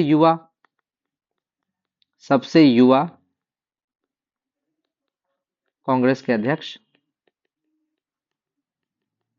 और सबसे लंबे समय तक कांग्रेस के अध्यक्ष, सबसे लंबे समय तक कांग्रेस के अध्यक्ष। ठीक है, आगे 94 नंबर क्वेश्चन क्या बोल रहा है? अधिसूचित क्षेत्र समिति के सदस्य, देखिए अधिसूचित क्षेत्र समिति, अगर कोई मेरा क्यूआर सीरीज का वीडियो देखेगा, पंचायती राज और नगर पालिका वाला वीडियो, हम आपको बताए थे कि नगर पालिका को 8 शहरी निकाय, मतलब भारत में शहरी स्थानीय स्वशासन जो है 8 शहरी निकाय में डिवाइड किया गया है। इसको याद कर लीजिए पूरा, नहीं तो जाके मेरा क्यूआर सीरीज वाला वीडियो देखिए जिसमें हम नगर पालिका वाला बताए हैं। सबसे फर्स्ट वाला जो पार्ट है वो है नगर निगम, ठीक है। उसके बाद है नगर पालिका, उसके बाद अधिसूचित क्षेत्र समिति, नोटिफाइड एरिया कमिटी, अधिसूचित क्षेत्र समिति, ठीक है। इसके बाद आपका छावनी बोर्ड सेंट्रल का होता है, याद रखिएगा। टाउनशिप, अगला है टाउनशिप। उसके बाद है पोस्ट नगर क्षेत्र समिति, नगर क्षेत्र समिति। उसके बाद पोर्ट ट्रस्ट, पोर्ट को सही रखने के लिए, पोर्ट का देखभाल करने के लिए। एक है विशेष प्रयोजन समिति, विशेष प्रयोजन समिति। ये 8 प्रकार है इसका, 1 2 3 4 5 6 7 और ये 8। इस 8 में अभी जो क्वेश्चन पूछा है वो अधिसूचित क्षेत्र समिति से पूछा है। और इसके बारे में समझते हैं क्या होता है। तेजी से जो क्षेत्र विकास हो रहा है, जो कस्बा का विकास हो रहा है, उनकी बुनियादी सुविधाओं से जो वंचित है, विकास तो हो रहा है लेकिन बुनियादी सुविधाओं से जो वंचित है, उस क्षेत्र को अधिसूचित क्षेत्र समिति के द्वारा राज्य मनोनीत करता है, राज्य सरकार द्वारा मनोनीत किया जाता है। यानी कि यहाँ पर इसका आंसर हो जाएगा 1 नंबर। इसका आंसर क्या हो जाएगा? 1 नंबर, ठीक है। और इसको याद रखना, ये राज्य सरकार, इसमें जो भी अधिनियम लगेगा, अधिनियम राज्य सरकार तय करते हैं, स्टेट गवर्नमेंट तय करती है। बस आगे बढ़ते हैं। निम्नलिखित में से कौन बंगाल में स्थायी बंदोबस्त का प्रवर्तक था? देखिए स्थायी बंदोबस्त जहां भी नाम आएगा, सिर्फ इसका यही नाम नहीं है, इसका नाम है जागीरदारी प्रथा, जागीरदारी। और क्या नाम है इसका? इसका नाम है मालगुजारी, मालगुजारी। और क्या नाम है? और इसका नाम है बिस्वेदारी, बिस्वेदारी व्यवस्था, व्यवस्था। इसमें होता क्या था, इस व्यवस्था में होता क्या था कि एक व्यक्ति को पकड़ा और पकड़ के उसको बना दिया जमींदार, भूस्वामी, ठीक है। जमींदार का एक वर्ग को क्या बना दिया? भूस्वामी। भूस्वामी क्या करता था? लगान वसूलता था, लगान वसूलने का काम करता था। और जो भी वो लगान वसूलता उसका 10/11 पार्ट कौन रखता? अंग्रेज, ठीक है। और 1/11 पार्ट कौन रखता? ये खुद स्वयं, सेल्फ, यानी कि जमींदार को मिलता था। तो ये था जमीन स्थायी बंदोबस्त। किसने लाया था? सर जॉन शोर के कहने पर उस समय के जो हमारे गवर्नर जनरल थे, लॉर्ड कॉर्नवालिस, लॉर्ड कॉर्नवालिस। कब लाए थे? 1793। कहां पर लाए थे? बंगाल में। सिर्फ बंगाल में था क्या? नहीं, बंगाल भी था, अभी का बिहार भी है, बिहार भी है, उड़ीसा भी है और यूपी भी है, कुछ पार्ट कर्नाटक में भी था, ठीक है। अगर बात करें परसेंटेज में तो इंडिया का 19% एरिया पर ये स्थायी बंदोबस्त था। चलिए आगे बढ़ते हैं। ध्वनि का वेग सबसे ज्यादा किसमें होता है? सबसे ज्यादा वेग होता है एल्यूमिनियम में, एल्यूमिनियम। एल्यूमिनियम के बाद निकेल, निकेल के बाद स्टील, ठीक है। तो यहाँ स्टील आंसर होगा, क्योंकि ये जो ऑप्शन दिया हुआ है इसमें सबसे ज्यादा होता है स्टील में, ठीक है। ध्वनि कैसी तरंग है? ध्वनि है अनुदैर्घ्य तरंग, अनुदैर्घ्य तरंग, ठीक है। और ध्वनि एक मैकेनिकल वेव भी है, यानी कि यांत्रिक तरंग भी है। इसके लिए माध्यम की आवश्यकता होती है, माध्यम की आवश्यकता होती है। यानी कि ये सब माध्यम है, सॉलिड, लिक्विड और गैस, सब में ट्रेवल कर सकता है, लेकिन ये निर्वात में ट्रेवल नहीं कर सकता है, क्योंकि निर्वात में माध्यम नहीं होता है। और बात करें, अगर हम लोग चंद्रमा पर चले जाएं, तो चंद्रमा पर हम लोग को ध्वनि नहीं सुनाई देती, क्योंकि चंद्रमा पर कोई भी पार्टिकल नहीं है। ठीक है।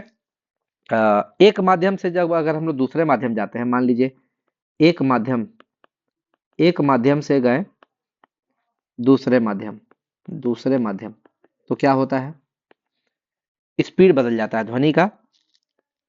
ध्वनि का वेग बदल जाता है, वेग चेंज करता है। ये क्यों चेंज करता है? ऑप्शन रहेगा आपके पास, फ्रीक्वेंसी या वेवलेंथ, यानी कि आवृत्ति या तरंगदैर्घ्य। आपको आंसर क्या मारना है? फ्रीक्वेंसी को काट देना, गलत। फ्रीक्वेंसी कभी चेंज नहीं करता, इसीलिए फ्रीक्वेंसी से वेग का चेंज होना डिपेंड नहीं होता है, वेग का चेंज होना डिपेंड होता है वेवलेंथ से, तरंगदैर्घ्य से। तो हमारा आंसर हो जाएगा तरंगदैर्घ्य। आगे बढ़ते हैं। भारतीय संविधान की प्रस्तावना या इसी को उद्देशिका भी बोलते हैं, उद्देशिका। ठीक है। इसमें संशोधन कब किया गया था? तो इसमें अगर प्रस्तावना में संशोधन की बात करें, तो ये आ जाएगा हमारा 42वां संविधान संशोधन। ठीक है। 42वां संविधान संशोधन को क्या बोलते हैं? मिनी कॉन्स्टिट्यूशन, लघु संविधान। मिनी कॉन्स्टिट्यूशन या लघु संविधान कहा जाता है। क्यों? क्या क्या काम हुआ था देख लेते हैं। इसमें प्रस्तावना में 3 वर्ड जोड़ा गया था, समाजवादी, ठीक है, पंथ निरपेक्ष और अखंडता शब्द जोड़ा गया था। ठीक है। उसके बाद और क्या हुआ था? इसके बाद ये जो आया था, इसमें पार्ट 4A जोड़ा गया था, पार्ट 4A, या इसी को आर्टिकल 51A कहा जाता है, या इसी को मौलिक कर्तव्य कहा जाता है, मौलिक कर्तव्य। किस समिति की सिफारिश पर? स्वर्ण सिंह कमेटी की सिफारिश पर। इसके बाद बात करें तो आपातकाल के समय में जो आपका लोकसभा है या विधानसभा है, इसको 5 ईयर से बढ़ाकर 6 ईयर कर दिया जाएगा। ठीक है। लेकिन 44वां संविधान संशोधन में इसको फिर से घटाकर 5 साल कर दिया गया था। और इसका 42वां संविधान में कुछ कुछ चीज है, ठीक है, जो बहुत जरूरी हो जाता है, लेकिन अभी ज्यादा चीज को पढ़ेंगे तो लेट हो जाएगा। 42वां संविधान संशोधन आया था 1976 में, और 44वां आया था 1978 में, 1978 में। ठीक है। 44वां संविधान संशोधन में सबसे जरूरी है संपत्ति का अधिकार, संपत्ति का अधिकार को हटा दिया गया था, मौलिक अधिकार से हटाकर अब एक कानूनी अधिकार। पहले आर्टिकल 31 में था, अब आर्टिकल 300A में है, यानी कि संपत्ति का अधिकार को हटाया 44वां संविधान संशोधन में। और बात करें तो आर्टिकल 352 में बहुत चेंज किया था, आंतरिक अशांति शब्द की जगह सशस्त्र विद्रोह शब्द को जोड़ा था। ठीक है। आर्टिकल 352 जाके पढ़ लीजिए, प्रेसिडेंट वाला वीडियो, मेरा प्रेसिडेंट वाला वीडियो पढ़ लीजिए, आपको बहुत कुछ समझ में आ जाएगा। ये क्वेश्चन देखिए थोड़ा सा टफ है, इसको थोड़ा समझना पड़ेगा। ये ना तो एपी का क्वेश्चन है ना तो जीपी का क्वेश्चन है, ये स्पेशल सीरीज है, ना तो एपी है ना जीपी है, ये है स्पेशल सीरीज, स्पेशल सीरीज। ये हम लोग 11th क्लास में पढ़ते थे।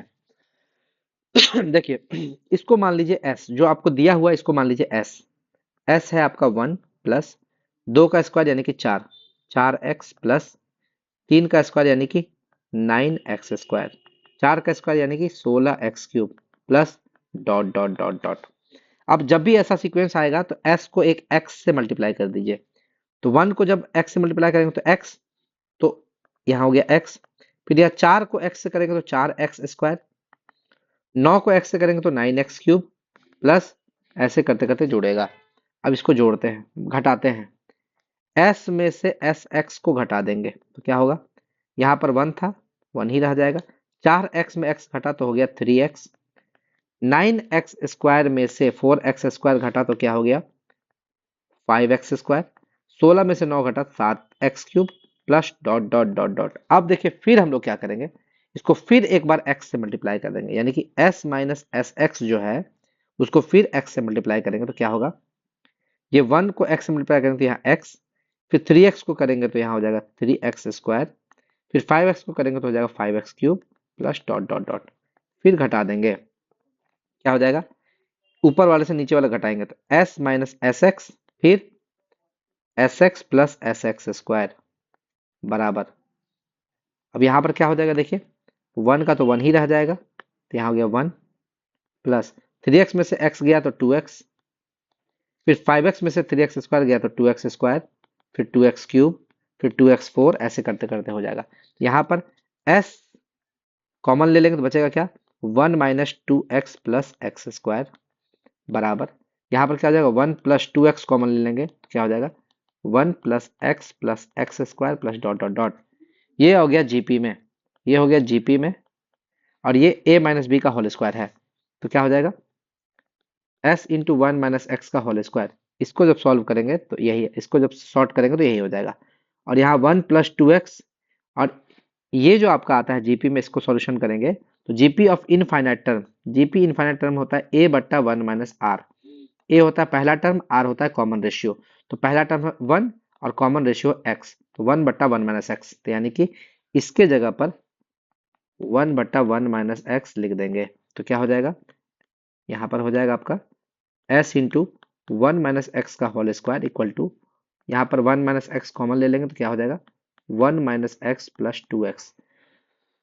तो क्या हो जाएगा s इंटू 1 माइनस एक्स का whole square equal to 1 plus x बट्टा 1 माइनस एक्स। अब देखिए ये 1 माइनस एक्स का होल स्क्वायर या 1 माइनस एक्स है तो पावर ऐड हो जाएगा, तो s क्या हो जाएगा 1 प्लस एक्स बट्टा 1 माइनस एक्स का होल क्यूब, हमारा आंसर कौन हो जाएगा, ये 1 नंबर, 1 नंबर हमारा आंसर हो जाएगा। तो ये क्वेश्चन थोड़ा सा डिफिकल्ट लेवल में था और थोड़ा बढ़िया लेवल का क्वेश्चन था, ठीक है, इस टाइप का प्रश्न आप लोग बनाइएगा। अगला क्वेश्चन देखिए 99 नंबर क्वेश्चन क्या बोलता है, निम्नलिखित में से किसने 1940 में सर्वप्रथम व्यक्तिगत सत्याग्रह शुरू किया, तो व्यक्तिगत सत्याग्रह शुरू करने वाले 3 व्यक्ति का नाम याद रखिए। फर्स्ट व्यक्ति का नाम था विनोबा भावे, इसलिए इसको प्रथम सत्याग्रही बोलते हैं, सत्याग्रही, ठीक है, और ये कहां से स्टार्ट किए थे, पवनार आश्रम से स्टार्ट किए थे, पवनार आश्रम से स्टार्ट किए थे। दूसरा सत्याग्रही, सेकेंड सत्याग्रही जवाहरलाल नेहरू थे, और थर्ड सत्याग्रही का अगर आपसे नाम पूछे तो वो हो जाएगा ब्रह्मदत्त, ब्रह्मदत्त, ठीक है। और याद रखिएगा ये जो 1940 में जो ये आपका हुआ था व्यक्तिगत सत्याग्रह, ये स्टार्ट, व्यक्तिगत सत्याग्रह ये स्टार्ट कराए थे सबसे पहले कौन, महात्मा गांधी, लेकिन सत्याग्रही उसी को बोलते थे जो जेल जाते थे, यानी कि सबसे पहले जेल जाने वाले कौन थे, विनोबा भावे फर्स्ट सत्याग्रही, जवाहरलाल नेहरू सेकंड सत्याग्रही, और थर्ड सत्याग्रही हमारे ब्रह्मदत्त थे, ठीक है। और इसी को 1941 में दिल्ली चलो आंदोलन भी कहा गया, व्यक्तिगत को ही 1941 में दिल्ली चलो आंदोलन कहा गया, दिल्ली चलो आंदोलन कहा गया। अब आते हैं निम्नलिखित जिलों में से कौन सा उत्तरी पश्चिमी जलोढ़ या दोमट मिट्टी मैदानों का भाग नहीं है। सबसे पहले बिहार का मिट्टियों के बारे में थोड़ा सा समझ लेते हैं, जैसे तराई का क्षेत्र की बात करें, तराई क्षेत्र की मिट्टी, तराई क्षेत्र जो नेपाल का बॉर्डर से सटा हुआ है, कंकड़ वंकर रेत वेत का मिट्टी है, तो इसमें जनरली चंपारण आएगा, चंपारण से लेकर किशनगंज का जो ऊपर वाला पार्ट है, किशनगंज का ऊपर वाला पार्ट है, वही इस मिट्टी में आएगा, तराई क्षेत्र वाला मिट्टी, ठीक है। उसके बाद आ जाते हैं खादर, खादर या नवीन जलोढ़ भी इसको बोलते हैं, ये आपको पूर्णिया में पाया जाएगा, ठीक है, सहरसा में पाया जाएगा, ठीक, पूर्णिया सहरसा दरभंगा मुजफ्फरपुर, दरभंगा मुजफ्फरपुर, और इसका दक्षिणी पार्ट में, दरभंगा और मुजफ्फरपुर का दक्षिणी पार्ट, सॉरी उत्तर पश्चिमी पार्ट तक पाया जाएगा।